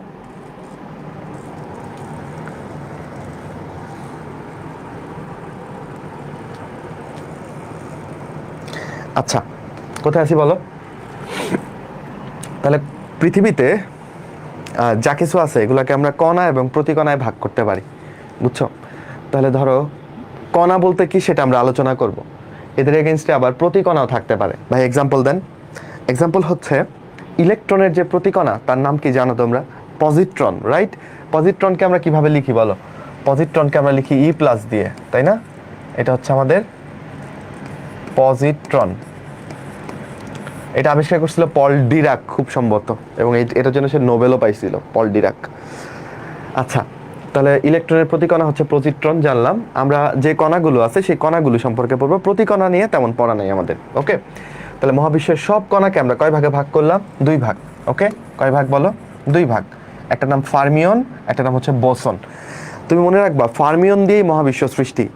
একটা পরমাণুতে যা যা আছে এগুলো হচ্ছে ফার্মিয়ন। বলো পরমাণুতে কি কি আছে? পরমাণুর মধ্যে আছে ইলেকট্রন, প্রোটন, নিউট্রন, এগুলো সব ফার্মিয়নের মধ্যে অন্তর্ভুক্ত। আর পরমাণুকে ঠিক রাখার জন্য এদের ভেতরে ওই যে মেসন কণা কাজ করে, গ্লুয়ন কণা কাজ করে। মেসন কণা না বলি, মেসন এইদিকে পড়ে যাবে, ফার্মিয়নের দিকে পড়ে যাবে। এই যে পরমাণুকে ঠিক রাখার জন্য দেখো গ্লুয়ন কাজ করে না, সবল নিউক্লিয় বলে, তারপর দুর্বল নিউক্লিয় বলে, ধরো বোসন কাজ করে। তাহলে এগুলো হবে হচ্ছে যেগুলো শক্তির সাথে রিলেটেড, এগুলো হচ্ছে বোসন কণা, ঠিক আছে? আর যা দিয়ে মহাবিশ্ব তৈরি এগুলো হচ্ছে ফার্মিয়ন কণা। ফার্মিয়নকে আমরা 2 ভাগে ভাগ করতে পারি। কোয়ার্ক, এই কোয়ার্ক দিয়ে তৈরি হবে ইলেকট্রন, প্রোটন, কোয়ার্ক দিয়ে তৈরি হবে হচ্ছে প্রোটন আর হচ্ছে নিউট্রন, ঠিক আছে? আর লেপটন জাতীয় কণার মধ্যে আছে ইলেকট্রন। এই তাহলে পরমাণুতে এই কয়টা জিনিসই থাকে, তাই না? প্রোটন, নিউট্রন থাকে আর ইলেকট্রন থাকে, এগুলো কি ফার্মিয়ন জাতীয় জিনিস। তো প্রোটন নিউট্রনটা আসলে কি দিয়ে তৈরি হয়? কোয়ার্ক দিয়ে। আগে আমরা মনে করতাম যে পরমাণুতে প্রোটন নিউট্রনই বোধহয় সবচেয়ে ক্ষুদ্রতম জিনিস। পরে আমরা দেখছি না, প্রোটনকে ভাঙলে এই যে 2টা আপ কোয়ার্ক পাওয়া যায়, 2টা আপ কোয়ার্ক, একটা ডাউন কোয়ার্ক পাওয়া যায়, ঠিক আছে? 3টা এরকম কোয়ার্ক থাকে, আরো ক্ষুদ্র জিনিস। নিউট্রনকে ভাঙলে 2টা ডাউন কোয়ার্ক, একটা আপ কোয়ার্ক পাওয়া যায়, ঠিক আছে? এগুলো যে আসবে এরকম না, ছয় রকমের কোয়ার্ক আছে, up down, top bottom, strange, charm, তোমার বইতে লেখা আছে তাই বললাম। তো এই 6 রকমের কোয়ার্ক আছে, এই কোয়ার্কগুলো মিলেমিশেই প্রোটন এবং নিউট্রন তৈরি করে, বুঝছো? আচ্ছা, তাহলে প্রোটন নিউট্রন তো হয়ে গেল কোয়ার্ক থেকে, এখন ইলেকট্রন তো লাগবে। ইলেকট্রন হচ্ছে এক ধরনের লেপটন। লেপটন আছে 3 রকমের, ঠিক আছে? কিভাবে মনে রাখবা? ইমিটা, তোমার বান্ধবীর নাম মনে করো ইমি, তাহলে তুমি বলবো ইমিটা খুব দুষ্টু, ইমিটা খুব লেপটন, ঠিক আছে? তাহলে ইমিটা দিয়ে আমরা মনে রাখবো। ই দিয়ে ইলেকট্রন, মি দিয়ে মিয়ন, টা দিয়ে হচ্ছে টাও। তাহলে পরীক্ষায় এরকম প্রশ্ন চলে আসতে পারে, নিচে কোনটা লেপটন কণা নয়, তাহলে তুমি ইলেকট্রন, মিয়ন, টাও, আরেকটা অপশনে থাকবে মনে করো কিছু একটা, তুমি তো বুঝে ফেলবা তাই না? ইমিটা হচ্ছে লেপটন। ওকে, লেপটনের স্পিন কত বলো? ইলেকট্রনের স্পিন কত? হাফ। তাহলে লেপটনের স্পিনও কত? হাফ। ইলেকট্রনের জীবনকাল কত? অসীম। একটা ইলেকট্রন আর কি হবে, সে যে অসীম বাঁচবে, এই, ঠিক আছে? আচ্ছা, কোয়ার্কগুলো মিলে যে কণাগুলো বানাচ্ছে, যে প্রোটন নিউট্রন, এগুলোকে আমরা হ্যাড্রন কণা বলি। হ্যাড্রন কণা হচ্ছে ভারী কণা, বুঝছো? তাহলে এই প্রোটন নিউট্রন এগুলো ভারী কণা, এগুলোর ভর আছে না বলো? সো এই হ্যাড্রনকে আবার 2 ভাগে ভাগ করা যায়, মেসন এবং বেরিয়ন। এই যে প্রোটন নিউট্রন এগুলোকে তুমি বেরিয়ন বলতে পারো, অনেক হিজিবিজি, এই জন্য আমি লিখে দিছি আসলে ছকে আলাদা করে। সো বেরিয়নের স্পিন 0 না, আর মেসনের স্পিন কত? 0। মেসনের স্পিন 0, মেসন ঘোরাঘুরি করে না, ঠিক আছে? আর বেরিয়নের স্পিন 0 নয়, এই দুইটা কথা মনে রাখবো। মেসন বেরিয়ন এগুলো আসলে কি? এগুলো হচ্ছে একটা ভারী কণা যার নাম হেড্রন, হ্যাঁ? এবং হেড্রন কে তৈরি করে? কোয়ার্ক তৈরি করে, ঠিক আছে? ওকে, প্রোটন নিউট্রন এগুলো কি জাতীয় কণা? হেড্রন জাতীয় কণা, এগুলো বেরিয়নের মধ্যে পড়বে। আচ্ছা, এবার আসো বোসন, যারা শক্তির সাথে রিলেটেড, শক্তি বহন করে। কি কি আছে দেখো? Higgs boson, Higgs boson. Higgs বোসনের আরেক নাম গডস পার্টিকেল। ওকে, তোমরা জেনে অবাক হবা, বোসন নামটা কার কাছ থেকে আসছে জানো? সত্যেন্দ্রনাথ বোস ঢাকা ইউনিভার্সিটির ফিজিক্সের প্রফেসর ছিলেন, আইনস্টাইনের, মানে আইনস্টাইনের বন্ধু ছিলেন কিনা জানি না, বাট আইনস্টাইন না, সরি, কার নাকি শিওর হইতে পারলাম না, আইনস্টাইন না, উনি খুব মানে ফেমাস ছিলেন আর কি, বুঝছো? সত্যেন্দ্রনাথ বোসের নাম অনুযায়ী এই কণার নাম হয়েছে বোসন কণা। আর আমরা বাংলাদেশিরা এখন ফিজিক্স বা সায়েন্সের ব্যাপারগুলো থেকে বেরোয় এসে আমরা টিকটক প্রজন্ম জেনারেট করতেছি, নাচা গানা করি খালি, হ্যাঁ? আমাদের নামগুলো আর এরকম সারা জীবন ধরে পড়া হবে না, কিন্তু ফিজিক্স যতদিন থাকবে এই বোসন কণা থাকবে, সত্যেন্দ্রনাথ বোসের নাম থাকবে, বুঝছো? আচ্ছা, যাই হোক, গেস বোসনের মধ্যে দেখো যে ফোটন কণা আমরা যে পড়ি, তড়িৎ চালক, কি বলে, ওই আলো যেটা দিয়ে যায় তাই না, তড়িৎ চুম্বক তরঙ্গের ক্ষেত্রে ফোটন কণা, সেটাও একটা গ্যাস বোসন। গ্র্যাভিটন কণা যেটা মহাকর্ষ বলের জন্য দায়ী, এটাও গ্যাস বোসন। ডব্লিউজেড বোসন যারা দুর্বল নিউক্লিয় বলের জন্য দায়ী, তারাও গ্যাস বোসন। হ্যাঁ, গ্লুয়ন যেটা সবল নিউক্লিয় বলের জন্য দায়ী, তারাও গ্যাস বোসন, ঠিক আছে?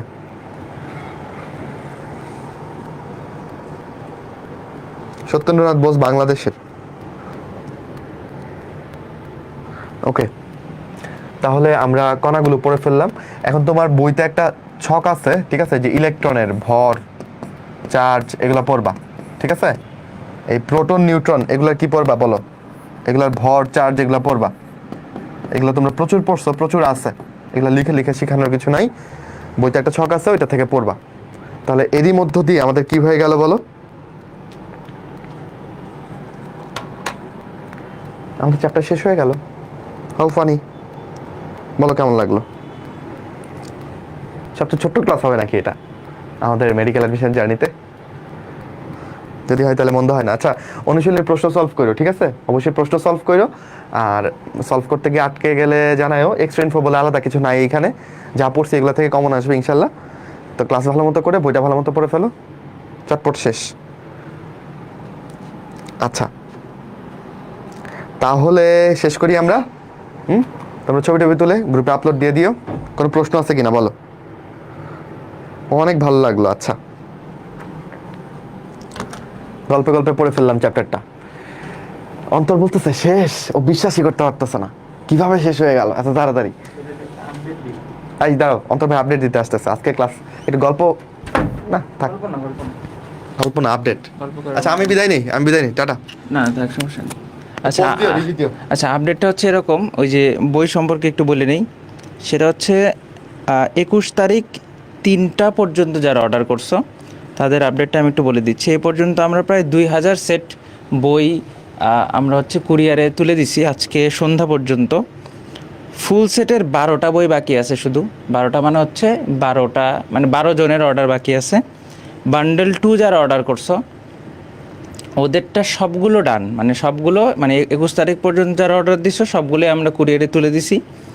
বান্ডেল 3 যারা অর্ডার করছিলা, এটা খুবই কম অর্ডার ছিল, 32টা অর্ডার, এইটা বাকি আছে। তাহলে 12 আর 32 টোটাল ধরো 50-এরও কম অর্ডার বাকি আছে। এটা হচ্ছে আমরা কি বলে এটাকে শনিবার ফার্স্ট আওয়ারে দিয়ে দিব, ওকে। আর ভাই বাকি কেন থাকলো? বাকি থাকলো হচ্ছে ঢাকায় আজকে প্রচুর বৃষ্টির কারণে শেষ পর্যন্ত আর কিছু এই যে 50টার মতো বাকি পড়ে গেছে, এইটা আমরা শনিবার সকালে তুলে দিব। আর ভাই এখনও মেসেজ কেন পাইলাম না? আপনারা তো কুরিয়ারে দিয়ে এসছেন।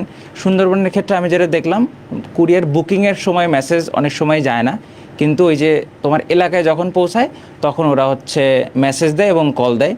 তো তোমরা একটু অপরিচিত নাম্বার থেকে কল আসলে একটু ধৈর্য। এ পর্যন্ত মনে হয় কয়টা 15-20টার মতো পার্সেল আমরা অলরেডি রিপোর্ট পাইছি যে মানে ফোন ধরে না আমাদেরকে। তখন ফোন করে বলে ভাই আপনার অমুক জায়গার একটা, যেমন মাগুরার একটা অর্ডার আমাকে বললো যে ভাই আমি এ পর্যন্ত 10 বার কল দিছি কিন্তু আমার ফোন ধরে না। ঠিক আছে, এই ব্যাপারগুলো একটু খেয়াল রাখো। টেনশনের কিছু নাই, তোমাদের বই তোমাদের হাতে পর্যন্ত পৌঁছে দেওয়ার দায়িত্ব আমাদের। আর আরেকটা জিনিস, সেটা হচ্ছে যদি কোনো এরর থাকে তোমরা অবশ্যই ভিডিও করে বইটা খুলবা, ঠিক আছে? অবশ্যই ভিডিও করতে হবে। ভিডিও করে তুমি দেখে নিবা ভিডিওর মধ্যেই তোমার, আচ্ছা বই কিন্তু ওএমআর সহ টোটাল 15টা, তুমি ভিডিওর মধ্যেই আমরা রাখবো। প্রত্যেকটা ডেলিভারির সময় কি আমরা ভিডিও করে খুলি না? তো ওই রকম ভিডিও করে তুমি সুন্দর মতো 15টা বই ঠিকঠাক আছে কি না এটা তুমি একটু চেক করে দেখে নিবা। তাছাড়া কিন্তু এই যে তুমি যদি বলো একটা মিসিং, তাহলে কিন্তু এটা করা আমাদের জন্য কঠিন হবে। আর কোনো বই যদি দুটো যায় তাহলে তো সমস্যা নেই, সেটা আমরা আরেকটা বই পাঠিয়ে দিব।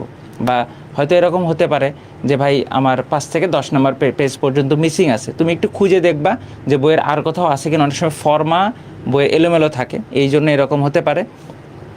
আর হচ্ছে ধরো এরকম 4-5 পেজ যদি মিসিং থাকে আমরা তোমাদেরকে পোস্ট করে দিব।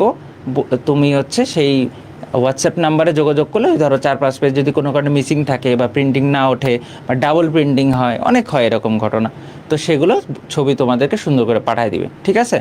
আশা করি তোমাদের আর কোনো কোয়েরি থাকার কথা না, ঠিক আছে? তো তোমরা হয়তো অনেকেই মানে মানে কষ্ট পাইছে বিভিন্ন সময়, আমাদের বই পাঠাতে লেট হয়েছে, তো যার কারণে তোমরা মন খারাপ করো না। শুধু এইটুকু বলবো, এবং যে আমরা আমাদের সর্বোচ্চ চেষ্টা করছি তোমাদের বইগুলো প্রসেস করতে। এইটা আর কেউ কইও না যে হচ্ছে ভাই অমুক তারিখ অর্ডার করছিলাম এখনও কেন পেলাম না, ঠিক আছে? আর এই 2000 অর্ডার মানে হচ্ছে তুমি হিসাব করে দেখছো প্রায় 14,000 বই, 28,000 বই, জিকে ইংলিশ ব্যাচ সহ প্রায় মনে করো 30,000-35,000-এর মতো বই, ঠিক আছে? তো আমরা আমাদের সর্বোচ্চ চেষ্টা করছি। যদি এরকম কোনো খুব বেশি কমেন্ট দেখতেছি না, এরকম খুব একটা কমেন্ট দেখতেছি না, তার মানে অনেকেই পেয়ে গেছে।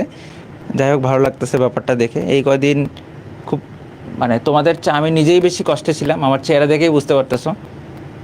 তোমাদের বইগুলো তোমাদের হাতে না পৌঁছানো পর্যন্ত আসলে শান্তি নেই, ওকে? তাহলে সবাই ভালো থাকো। বই কি অর্ডার করা যাবে? বই নতুন করে অর্ডার করা যাবে কি না? আচ্ছা, যারা একটা অর্ডার করছে তারা কিন্তু এক আইডি থেকে সেকেন্ড অর্ডার যদি আসে সে টাকা আমরা কিন্তু ওই যে রোগীদের দান করে দিব, ঠিক আছে? এক আইডি থেকে 2টা অর্ডার কোনোভাবেই আমরা গ্রহণ করব না। আর যদি নতুন করে অর্ডারের ব্যাপারটা আমরা আগামীকাল আমরা আমাদের বইয়ের স্টক হিসাব করে আমরা শনিবারে বাকি রিমেইনিং যে 50টা এইগুলা পাঠায় তারপরে আমরা পোস্ট করে দিব যে আমাদের হাতে এই কটা বই আছে, এখন তুমি চাইলে অর্ডার করতে পারো, তার আগে অর্ডার করার দরকার নেই, ঠিক আছে? তাছাড়া আবার লেট হইলে পরে তোমরা কবা যে ভাই আমি অর্ডার করলাম কেন পাইলাম না, ঠিক আছে? আমরা এখন স্টক ব্যাপারটা খুব ভালোভাবে মেনটেন করব, খুব স্ট্রিক্টলি মেনটেন করব, ওকে? টেনশনের কোনো কারণ নেই, ঠিক আছে? হ্যাঁ, ওকে। জিকে আমার আম্মুও পরে ভাইয়া, খুবই ভালো, পাও নাই পায়ে যাবা, নো টেনশন, ওকে? ঠিক আছে, আমরা 25 তারিখে অর্ডার এগুলো শনিবারের পরে আমরা প্রসেস করব, ঠিক আছে? এগুলো আর খুব বেশি দেরি হবে না, ঠিক আছে? সবাই ভালো থাকো, সুস্থ থাকো, আবার তোমাদের সাথে খুব দ্রুত দেখা হবে। Till then, good bye.